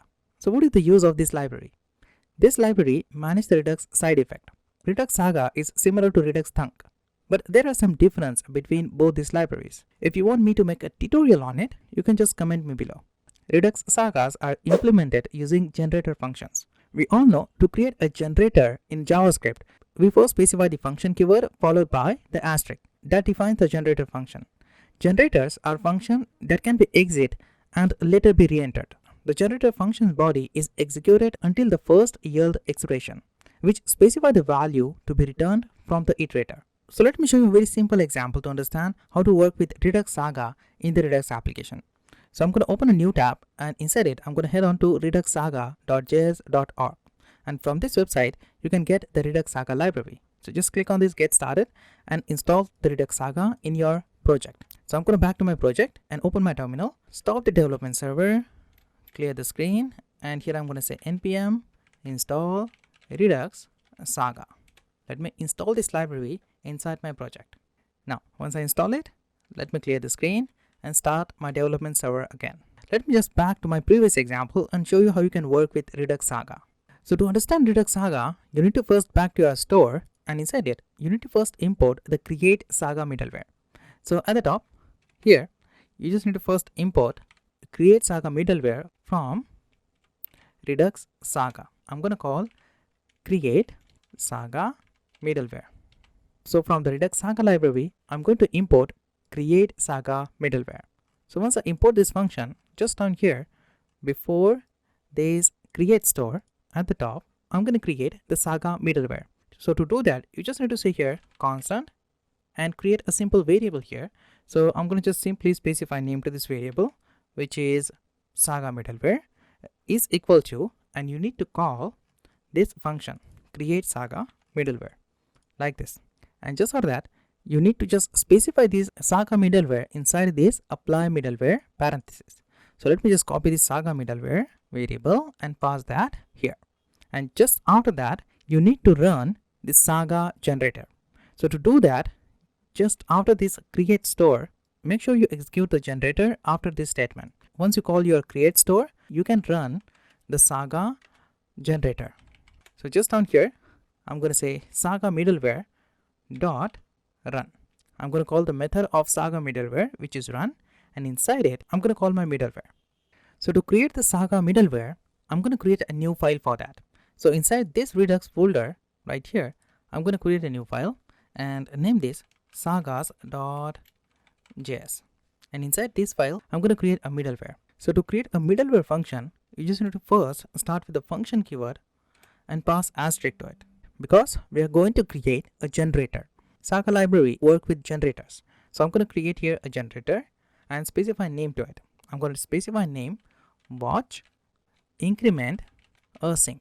That's upon you. You can name anything to this function. Let me just pass here export statement and use this function inside my store like this. Let me first import this file at the top.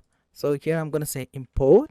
In the curly braces, I'm going to say watch increment sync from and specify my file path.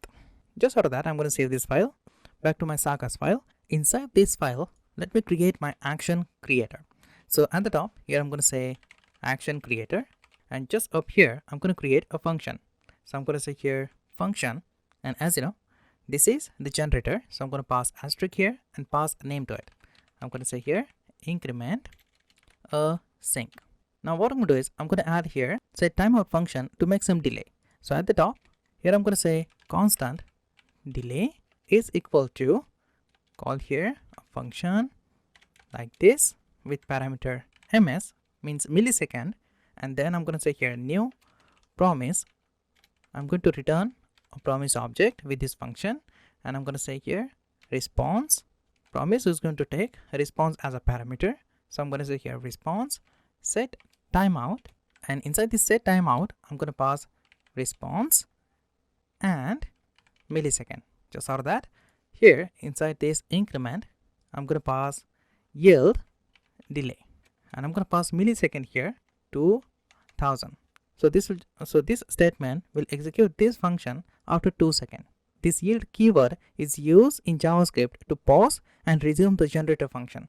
So once the generator executes this function after 2 seconds, it will call its second statement. So just after this first statement, I'm going to call here my second statement.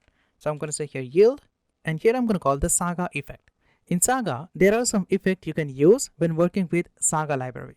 So at the top, I'm going to say import. In the curly braces, I'm going to say put, specify comma, and say here take every from, in the single quote, I'm going to say Redux Saga. From the Redux Saga, I'm going to get both these effects from the effect directory. So I'm going to pass here Redux Saga effect, and then I'm going to pass this put right here. So I'm going to say here put, in the parentheses, I'm going to pass my action.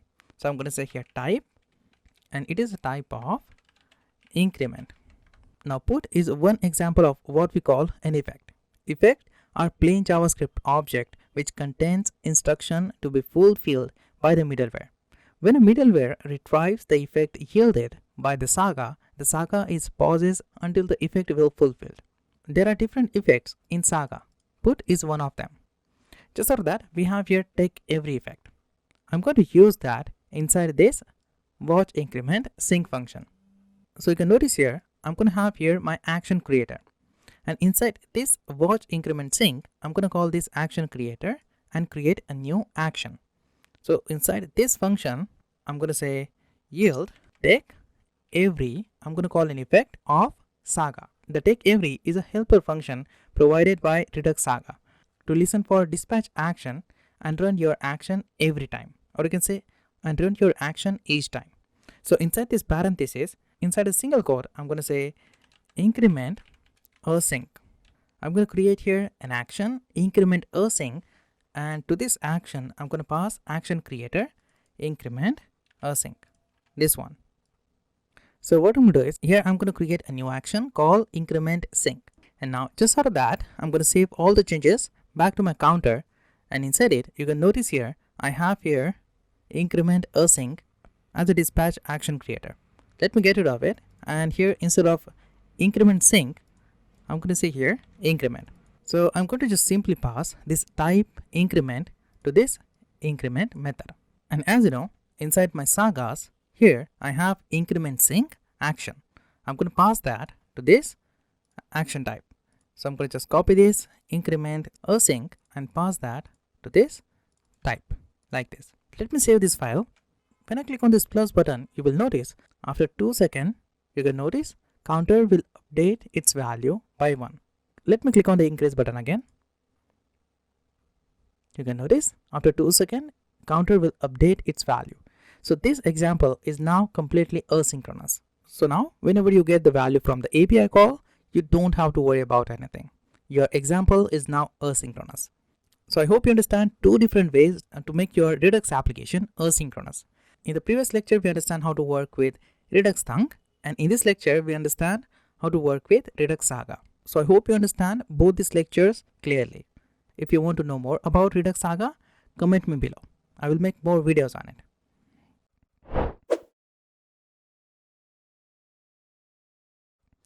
Now, from this lecture, I'm going to show you how to create a simple Redux application in React. Until now, we all know how to work with Redux, but let me show you how you can use the Redux in the React application. So I'm going to create a simple project inside my Visual Studio Code editor and show you how you can work with Redux application. So let me just create a new project inside my application folder. So here inside my Mern series, I'm going to open my terminal, and inside my terminal, you can notice I am in my Mern series folder. Inside that, I'm going to create a new React project. So to create a new React project, I'm going to say npx create React app, and then I'm going to name this application Redux app. When I press enter, this command will create React application in this directory. So this command will create a simple React application. Once we have the React application, let me first cd and enter into my Redux app. So once I enter into my Redux application, let me just start the development server. So I'm going to say here npm start. So this command will simply start the development server of React. Just for that, let me close this terminal and let me open my Redux app. Here I'm going to have a few folders. What I'm going to do is inside this source folder, I'm going to create few folders. So let me just click on this new folder icon, and I'm going to first create here a folder name Redux store. Inside this Redux store, I'm going to store all my Redux files. Just for that, inside this source, I'm going to add another folder with the name components, and inside these components I'm going to put all my components. Just for that, inside this Redux store, I'm going to create 3 subfolders. First for the actions, second for the reducer, and third for the store. So inside this action, I'm going to put all my action files. Inside this reducer, I'm going to put all my reducer files, and inside this store, I'm going to have my Redux store. Now when your app grows, you will have more than one reducer and more than one action.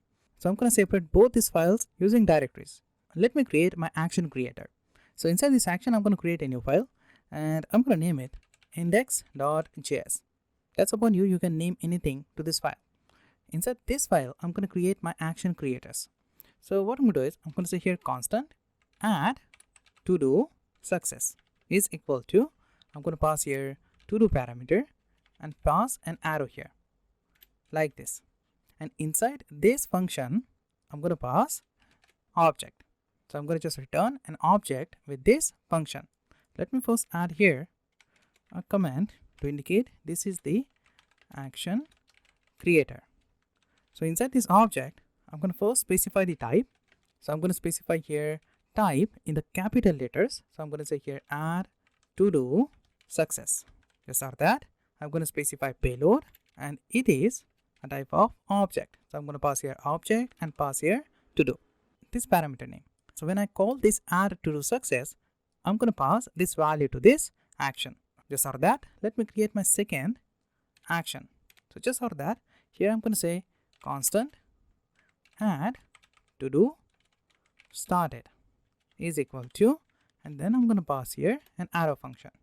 Inside it, I'm going to pass type, and it is a type of add to do started. Now I want to return this object, so I need to wrap it inside this parenthesis like this. Just for that, let me create my last action.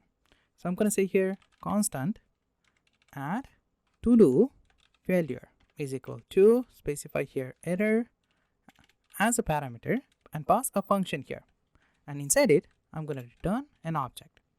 Inside this function, I'm going to say type. This is a type of action, and this is the add to do failure type of action. Then I'm going to pass here payload. It is going to be an object, and pass here my error parameter, error. Now when creating an action creator, you need to take care of this action type. When you pass this action type, you need to specify the exact name of this action type in the reducer. So let me show you how to simplify this statement. What I'm going to do is I'm going to create the action types in a separate files. So inside this action, I'm going to create a new file and specify name for this file types.js. And inside it, I'm going to export all my actions. So here I'm going to simply say export constant and specify name of my actions. For example, inside this index, here I have add to do success. Let me copy it, specify that here.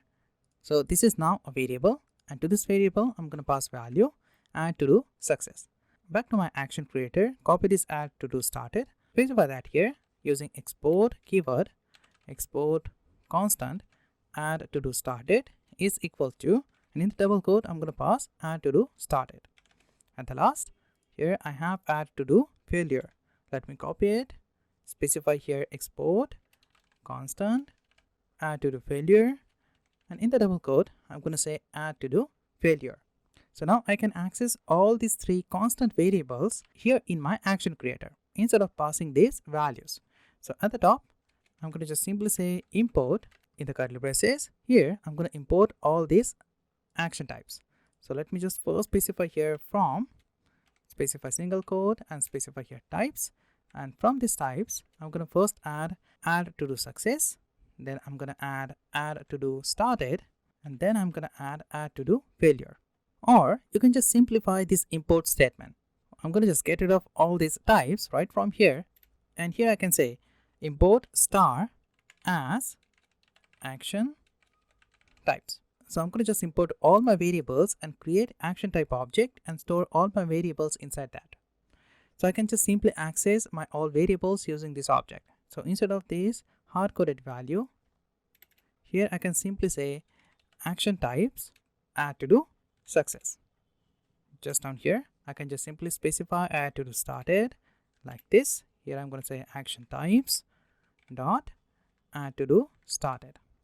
And just down here, I can just specify action type dot add to do failure. That's easy, right? Now let's see how to create a reducer for this project.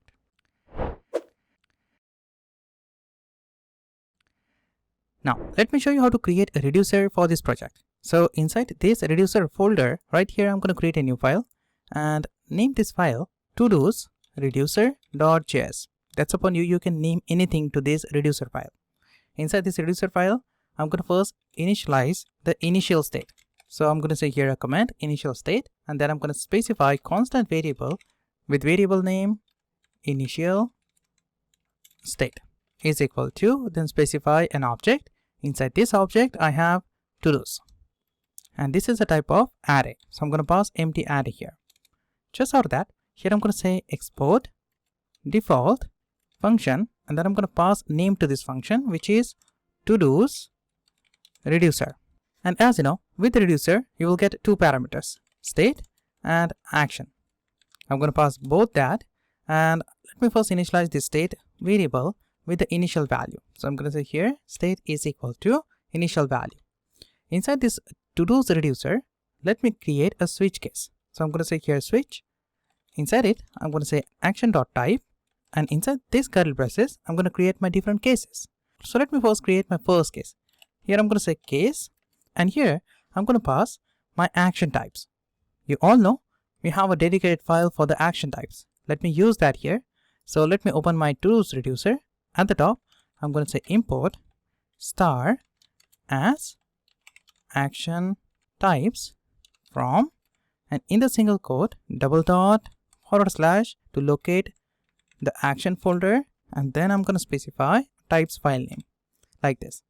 And here in this case, I can simply say action types dot, and then I'm going to specify my action type here. You can notice I can access my constant variable here. So I'm going to first access this started variable, action type started. So I'm going to say here action type dot add to do started, and this is my first case. So I'm going to specify here colon, and inside this case, I'm going to return an object. I'm going to return the previous state. So I'm going to specify here spirit operator with a state variable. Now let me just pass a few more properties to this initial state. Instead of just to-dos, I can simply create here a property called loading. And this is right now false. I can change the value of this loading to true when the action add to do started. So just on here, I'm going to specify comma, and then I'm going to say here loading is equal to true. So when this action happen, I'm going to change this loading value to true. Just out of that, let me create my second case. Just on here, I'm going to create here a case, specify action types dot to do success, and to this to do success I'm going to return object, and inside this object I'm going to first return my previous state like this, and then I'm going to return loading false. So what I'm going to do is, when I call add to do started, I'm going to return the initial state. When I call the action add to do success, I'm going to return the initial state as well as change the loading value to false, and I'm going to specify here to do's, and inside an array I'm going to pass my state. So just down here I'm going to say triple dot spread operator, specify here state, then specify dot to do's. As you know, we have this property in this initial state. Let me just access it. So just out of that, I'm going to specify here comma and say here action dot payload. So when I call this action, I can get this payload value, and I'm going to pass that to this to do's. Oops, I think I misspelled the dot here like this.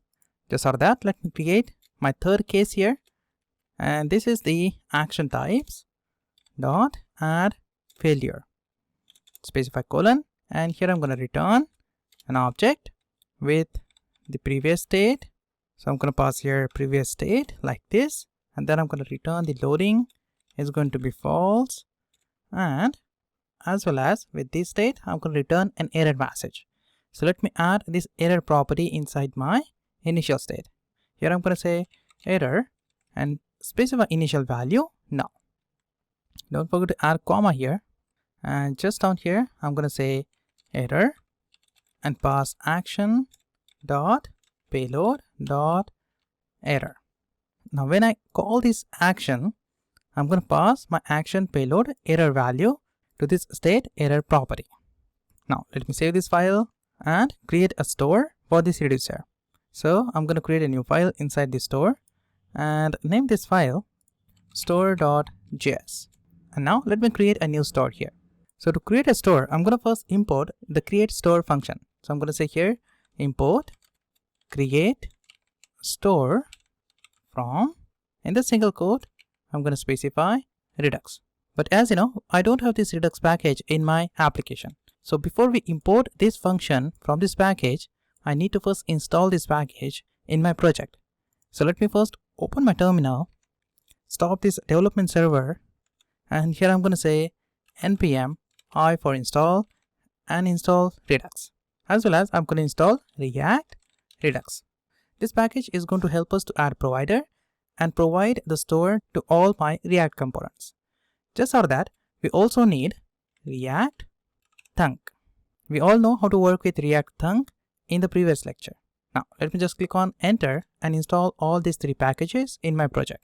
Once I have all these three packages in my project, I can use it. Let me first start my development server like this. And now if I specify here Redux, then I can access my Redux package here like this.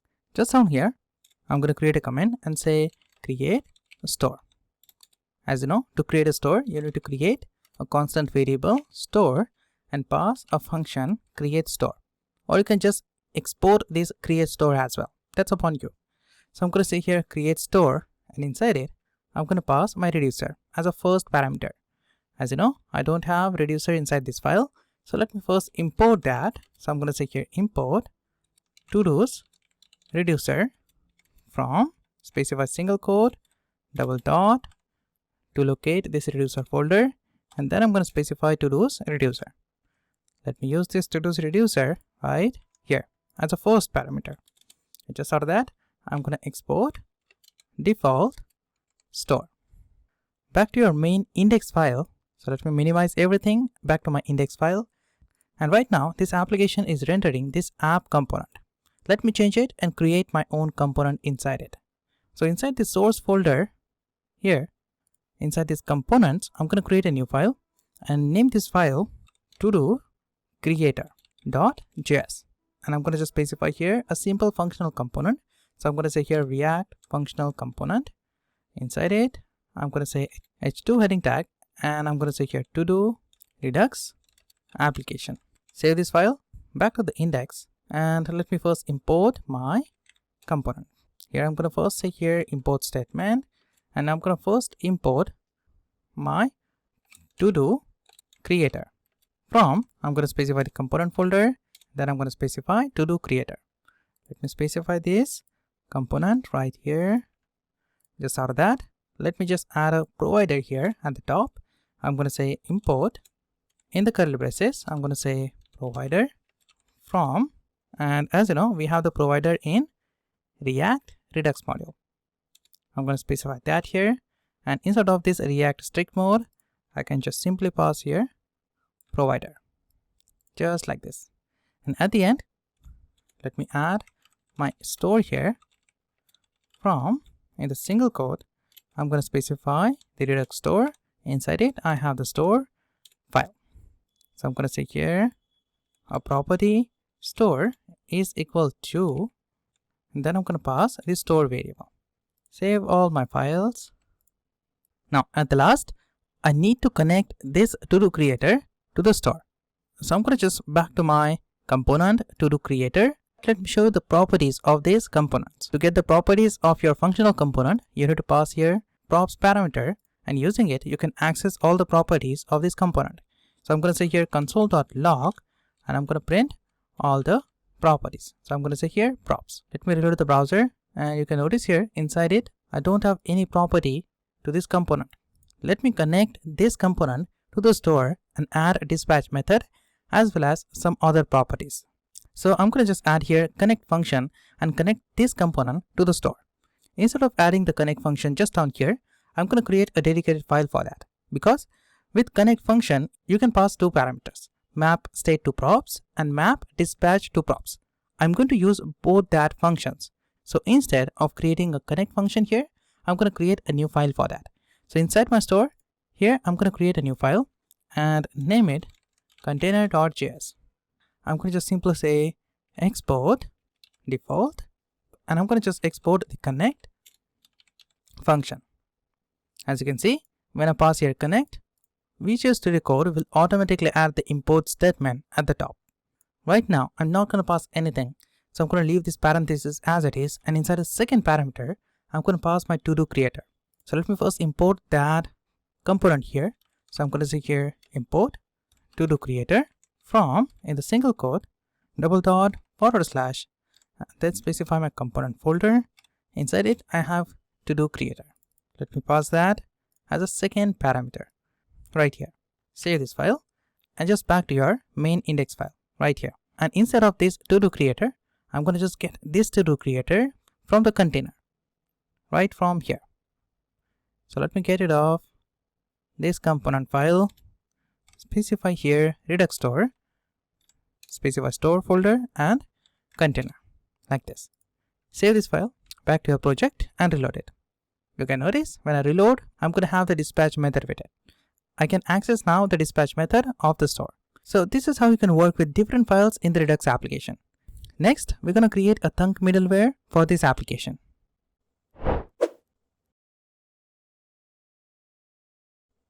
Now, let's take a look at how to create Redux Thunk middleware in this application. So what we need to do is, we need to first back to the store. You all know, we already installed the Redux Thunk package in this project in the previous lecture. So I'm not going to install it again. If you don't have Redux Thunk in your project, just head on to your terminal and type npm I for install and then specify Redux Thunk. This command will install this Redux Thunk package in your project. At the top, let me first import the Redux Thunk. So here, I'm going to first create a command and say Redux Thunk. As you know, we use Redux Thunk to create asynchronous actions. So I'm going to say here import. I'm going to specify here Redux Thunk. So in the single quote, here I'm going to say Redux Thunk, and I'm going to install a package from the Redux, which is Thunk. And I'm going to pass this Redux Thunk as a second parameter to this create store. As a second parameter here, I'm going to pass a middleware. As you know, we can pass a middleware using applyMiddleware function. So at the top, inside this create store, I'm going to first import the applyMiddleware function and pass that here. So I'm going to say applyMiddleware, and in the parentheses of this applyMiddleware, I'm going to specify here my Thunk library. Now I can create any asynchronous middleware in this application. Let me save this file and back to my index.js inside my action folder. Right here, you can notice I have 3 actions here. Let me create Thunk middleware at the top. So at the top here, I'm going to create a Thunk middleware. So I'm going to say here add to do Thunk middleware. So here I'm going to first create a function. So I'm going to say here export constant function, and I'm going to specify name to this function add to do, and just specify the arrow function here. Inside this function, as you know, Thunk middleware is going to return a function. So I'm going to say here return, and I'm going to return here a function with the parameter dispatch. With the Thunk middleware, you can access dispatch parameter. So here I'm going to say dispatch and call an arrow function here like this. Now using this function, I can execute any dispatch action. So I'm going to simply say here dispatch, and in this parenthesis, I can call this action creators. So inside this parenthesis, I'm going to call this add to do started. Oops, I think I misspelled here started. Let me copy this function name, paste it here, and just call this action here. So when the application started, I'm going to first call this add to do started action. Now let me save this middleware and pass this middleware to the component. So I'm going to first save this file and back to my container.js right here, container.js inside the store folder. Here I'm going to create 2 functions, and I'm going to pass that to this connect function. As you know, to this connect function, we can pass 2 parameters, map state to props and map dispatch to props. So at the top, I'm going to create both these functions. Let me first leave everything as it is and show you the properties of this to-do creator. I'm going to just back to my browser, and when I reload it, you can notice I'm going to have a message cannot call class as a function. Whoops, I think I misspelled something in my program. Let me back to my project and let me open the index.js. Let me open the container store. Yeah, right here. I just misspelled the package name as well as I installed the wrong package inside this project. I used to do this type of mistake. So let me just get rid of this package from here. Let me check my package.json file. Inside it, here I'm going to have a package called React Thunk. Instead of this, we need Redux Thunk. So let me uninstall this package from this project and install the Redux Thunk inside this project. Let me open a terminal, stop the development server, and here I'm going to say npm uninstall, and I'm going to uninstall this React Thunk package. So here I'm going to say React Thunk, and instead of React Thunk, I'm going to say npm install, and I'm going to install here Redux Thunk. This is the correct package. Let me close this file, and you can notice here I have Redux Thunk package in my package.json. Let me use it. Let me close this package.json, and inside this store right here, I'm going to say Redux Thunk. Save this file, open my terminal, and start my development server. As you can notice, I'm going to have here my title, and inside my console, I'm going to have the properties of this component. What I want, inside this container right here, I'm going to pass 2 functions to this connect and pass properties to this to-do creator component. So just down here, I'm going to create here first a component map state to props. So just down here, I'm going to say constant map state to props is equal to specify state and pass a function here. Inside it, I'm going to return an object with to-do's key and pass state to it. Just after that, I'm going to pass this function as a first argument to this connect function, just like this, map state to props. Just down here, I'm going to create another function called map dispatch to props. So I'm going to say here constant map dispatch to props is equal to dispatch. As you know, with this function, we're going to get the dispatch parameter. So I'm going to call that and return a simple object. Inside this object, I can simply create a property for the component. So I'm going to say here on add to do and pass a function here, a callback function. So when I call this key, I'm going to call this function. Inside this function, I'm going to simply call dispatch, and in the parenthesis, I'm going to call my to do add middleware. As you know, we have this to do add middleware inside my index file. Here you can notice inside this action index file, I have here add to do. Let me just use this middleware inside my container. So here at the top, I'm going to say import. I'm going to say here in the curly braces, add to do from, and in the single quote, I'm going to say // action and specify index file. As you know, in the index file, we just exported this add to do. So I'm going to access that inside this container. Just for that, let me pass this function inside this dispatch, just like this. Just for that, let me pass this function as a second argument to this connect. Back to my component and reload it. You can notice here I'm going to have few properties to this component. I'm going to have on add to do and to do's state. Right now, the value of this state is undefined because in the reducer, we did not specify the default case. So I'm going to just back to my project and open the to-dos reducer, and you can notice here I don't have here a default case.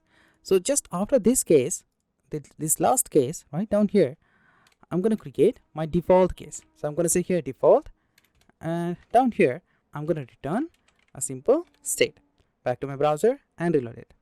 You can notice now I have my state. So inside this to do creator component, I'm going to have on add to do function, as well as I'm going to have to do's state.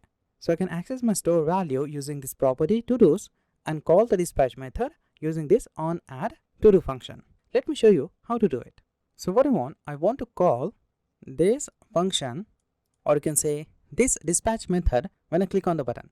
I'm going to back to my to do creator, and here I'm going to create a button. So just out of this h2 heading tag, here I'm going to create a division tag, and inside it I'm going to create a button. To this button I'm going to specify name, change, action, or you can specify any name to this button. That's upon you. And here I'm going to create on click event and pass the handler function. As you know, I don't have handler function here, so let me create that. At the top I'm going to say constant on click happened is equal to, and pass an arrow function here. Inside this, as you know, we have this on to do method. We can access this on to do method with the properties. So here I'm going to say props dot on add to do, like this. And just for that, I'm going to specify this on click happen to this on click event, like this. Back to my browser and reload it. When I click on the change action button, it will call this on add to do middleware function. And as you know, inside this middleware function, we have this dispatch. So when you call the change action, it will call this middleware function and call the add to do started action. You can notice here inside your reducer, you just return the initial state and you change the value of this loading to true. The initial value of this loading is false, but when you click on the change action, it will change the loading value to true. You can notice here. And when you click on the change action, it will change the loading value to true.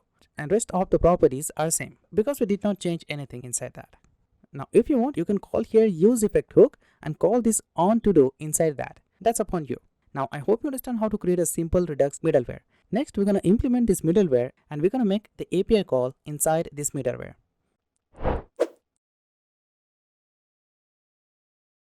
Now, once you understand how to create this simple middleware inside your application, let me show you how to make API call using this middleware. As you know, when you call an API, you need to make sure your application is asynchronous. Otherwise, you will get an error messages. Because API call will take some time to return the response from the server. So to call the API in this JavaScript project, I'm going to just call here a library called Axios. So let me first install that library inside this project. So I'm going to open my terminal, stop the development server, and here I'm going to say npm I for install, and I'm going to install Axios library. Axios is a library that helps us to make HTTP requests to the external resources. In our React application, we often need to retrieve data from the external APIs, so it can be displayed in our web pages. So we're going to use this library to call the APIs from the external resources. And now inside this middleware, I'm going to create my API call. So just out of this add to do started, just down here, I'm going to call Axios library. Now to call this library, you need to first import that at the top. So here I'm going to say import Axios from Axios library. So just down here, I'm going to call the Axios library, and with this library you will get different HTTP requests. So I'm going to first call here post method, exhaust.post. So this method is going to make post request to the API. Inside this parenthesis, you need to first specify the URL, then specify the data, and that will return the response as a promise. So as a first argument here in this single code, I'm going to pass the API URL. So what I'm going to do is I'm going to open my browser, and here I'm going to open a new tab and search for JSON placeholder. And from this JSON placeholder fake API testing tool, I'm going to call the API inside my project. To know more about this API, just head on to jsonplaceholder.typecode.com. So I'm going to just click on the guide and import this API inside my project. As you can notice here, to use this API, you can use the fetch function as well. If you want, you can use the fetch function to fetch the data from this API. That's upon you. I'm using the exhaust library here. So just on here, you can notice here, we have the create a resource section. Inside this section, we have here the API to make a post request. Let me use this API. So let me copy this URL, and I'm going to back to my project, and inside this single code, here I'm going to paste that URL, the post request URL. I'm going to pass here comma and pass the second parameter. And as a second parameter right here, we need to pass the data with this post request to post some data inside this API. So here I'm going to pass an object, and inside this object, I'm going to specify first title, full, then I'm going to specify here body, which is bar. This is just the values. You can specify any value here, and then specify here user ID is going to be 1.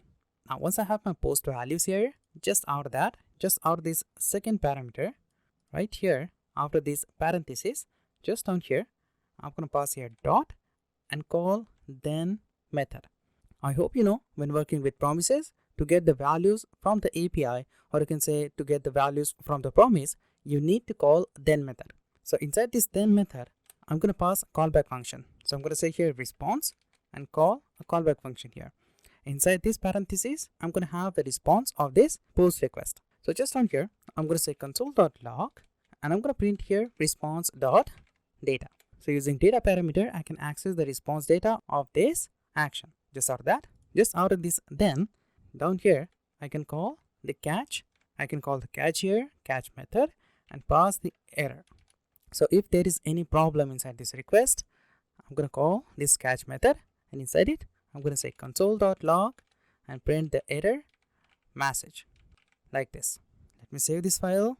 And just out of that, when I click on this change action, you can notice this will return the posted data in the console.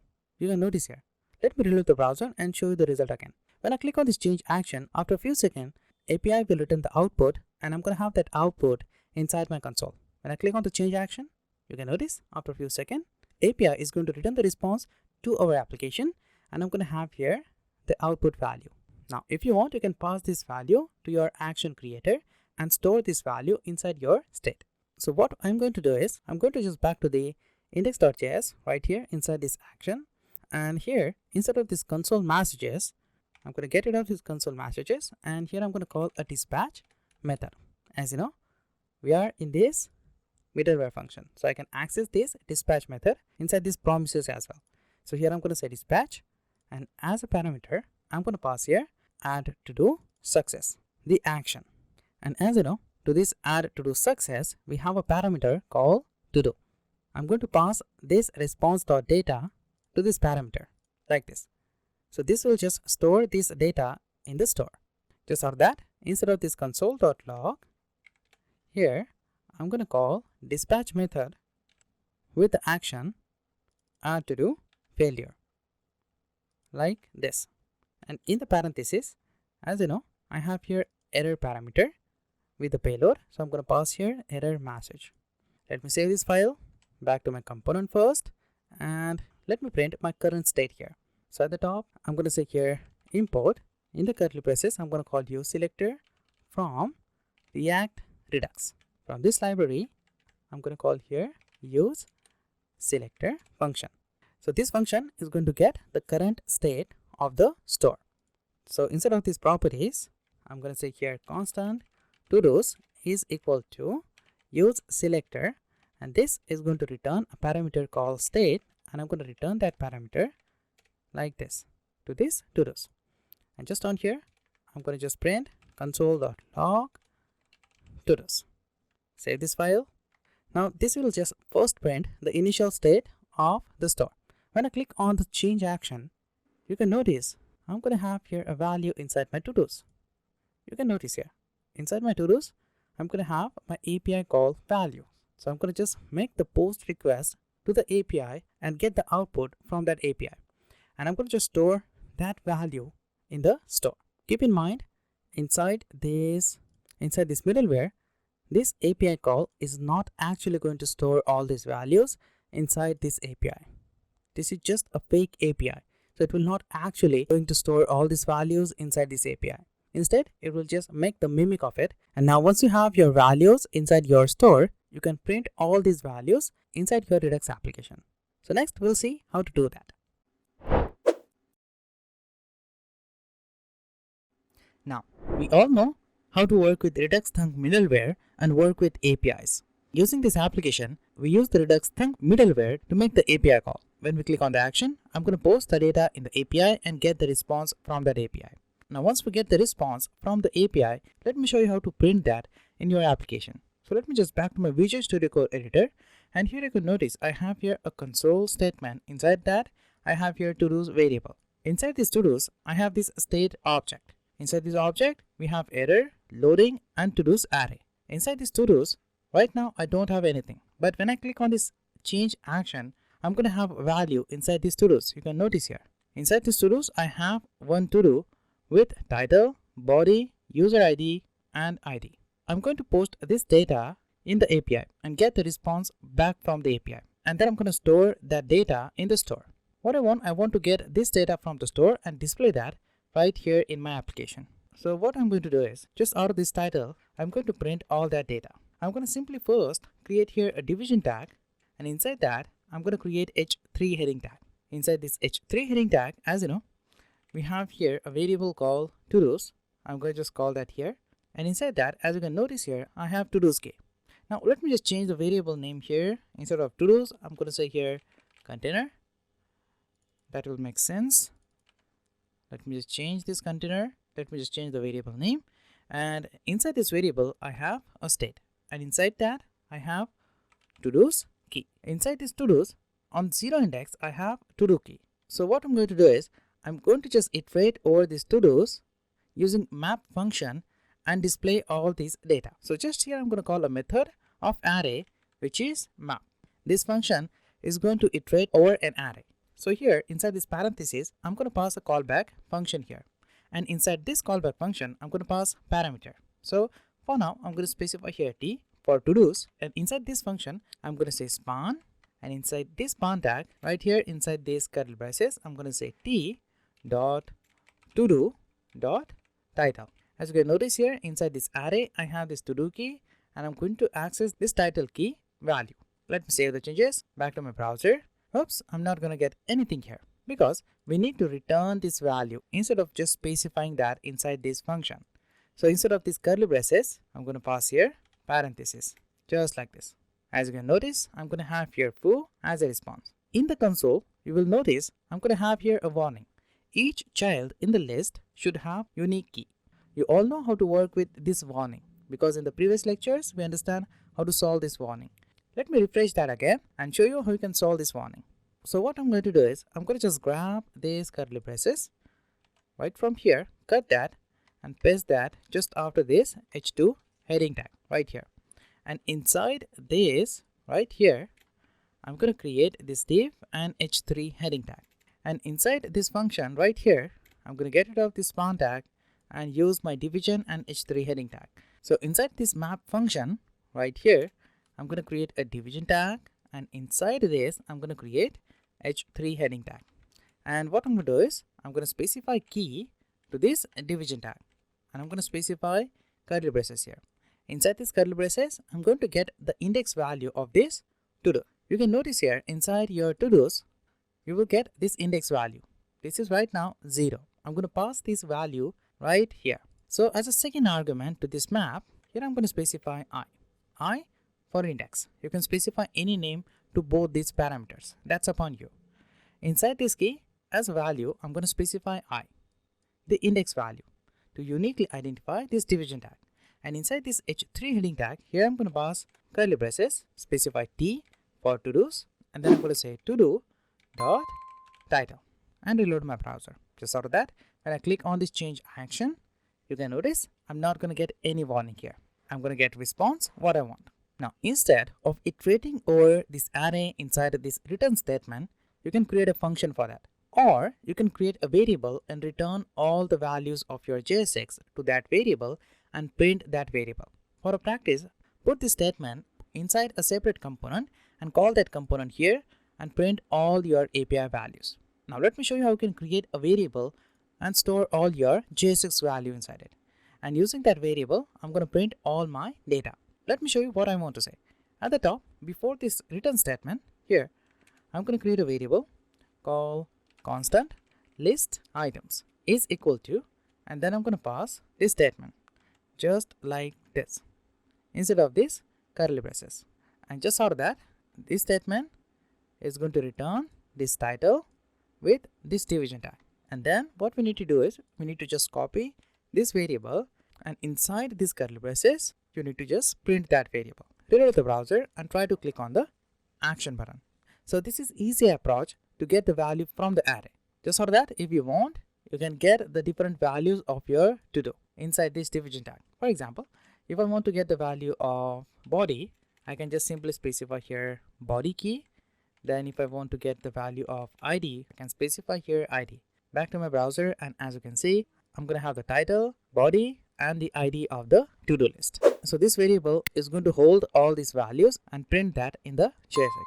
Now, if you want, you can style all this section using CSS file. For example, let's say you want to center this title. You can simply create a CSS file for that. Let me import the CSS file here. I'm going to say import. In a single quote, I'm going to specify // and then I'm going to specify app.css. I'm going to import this app.css file.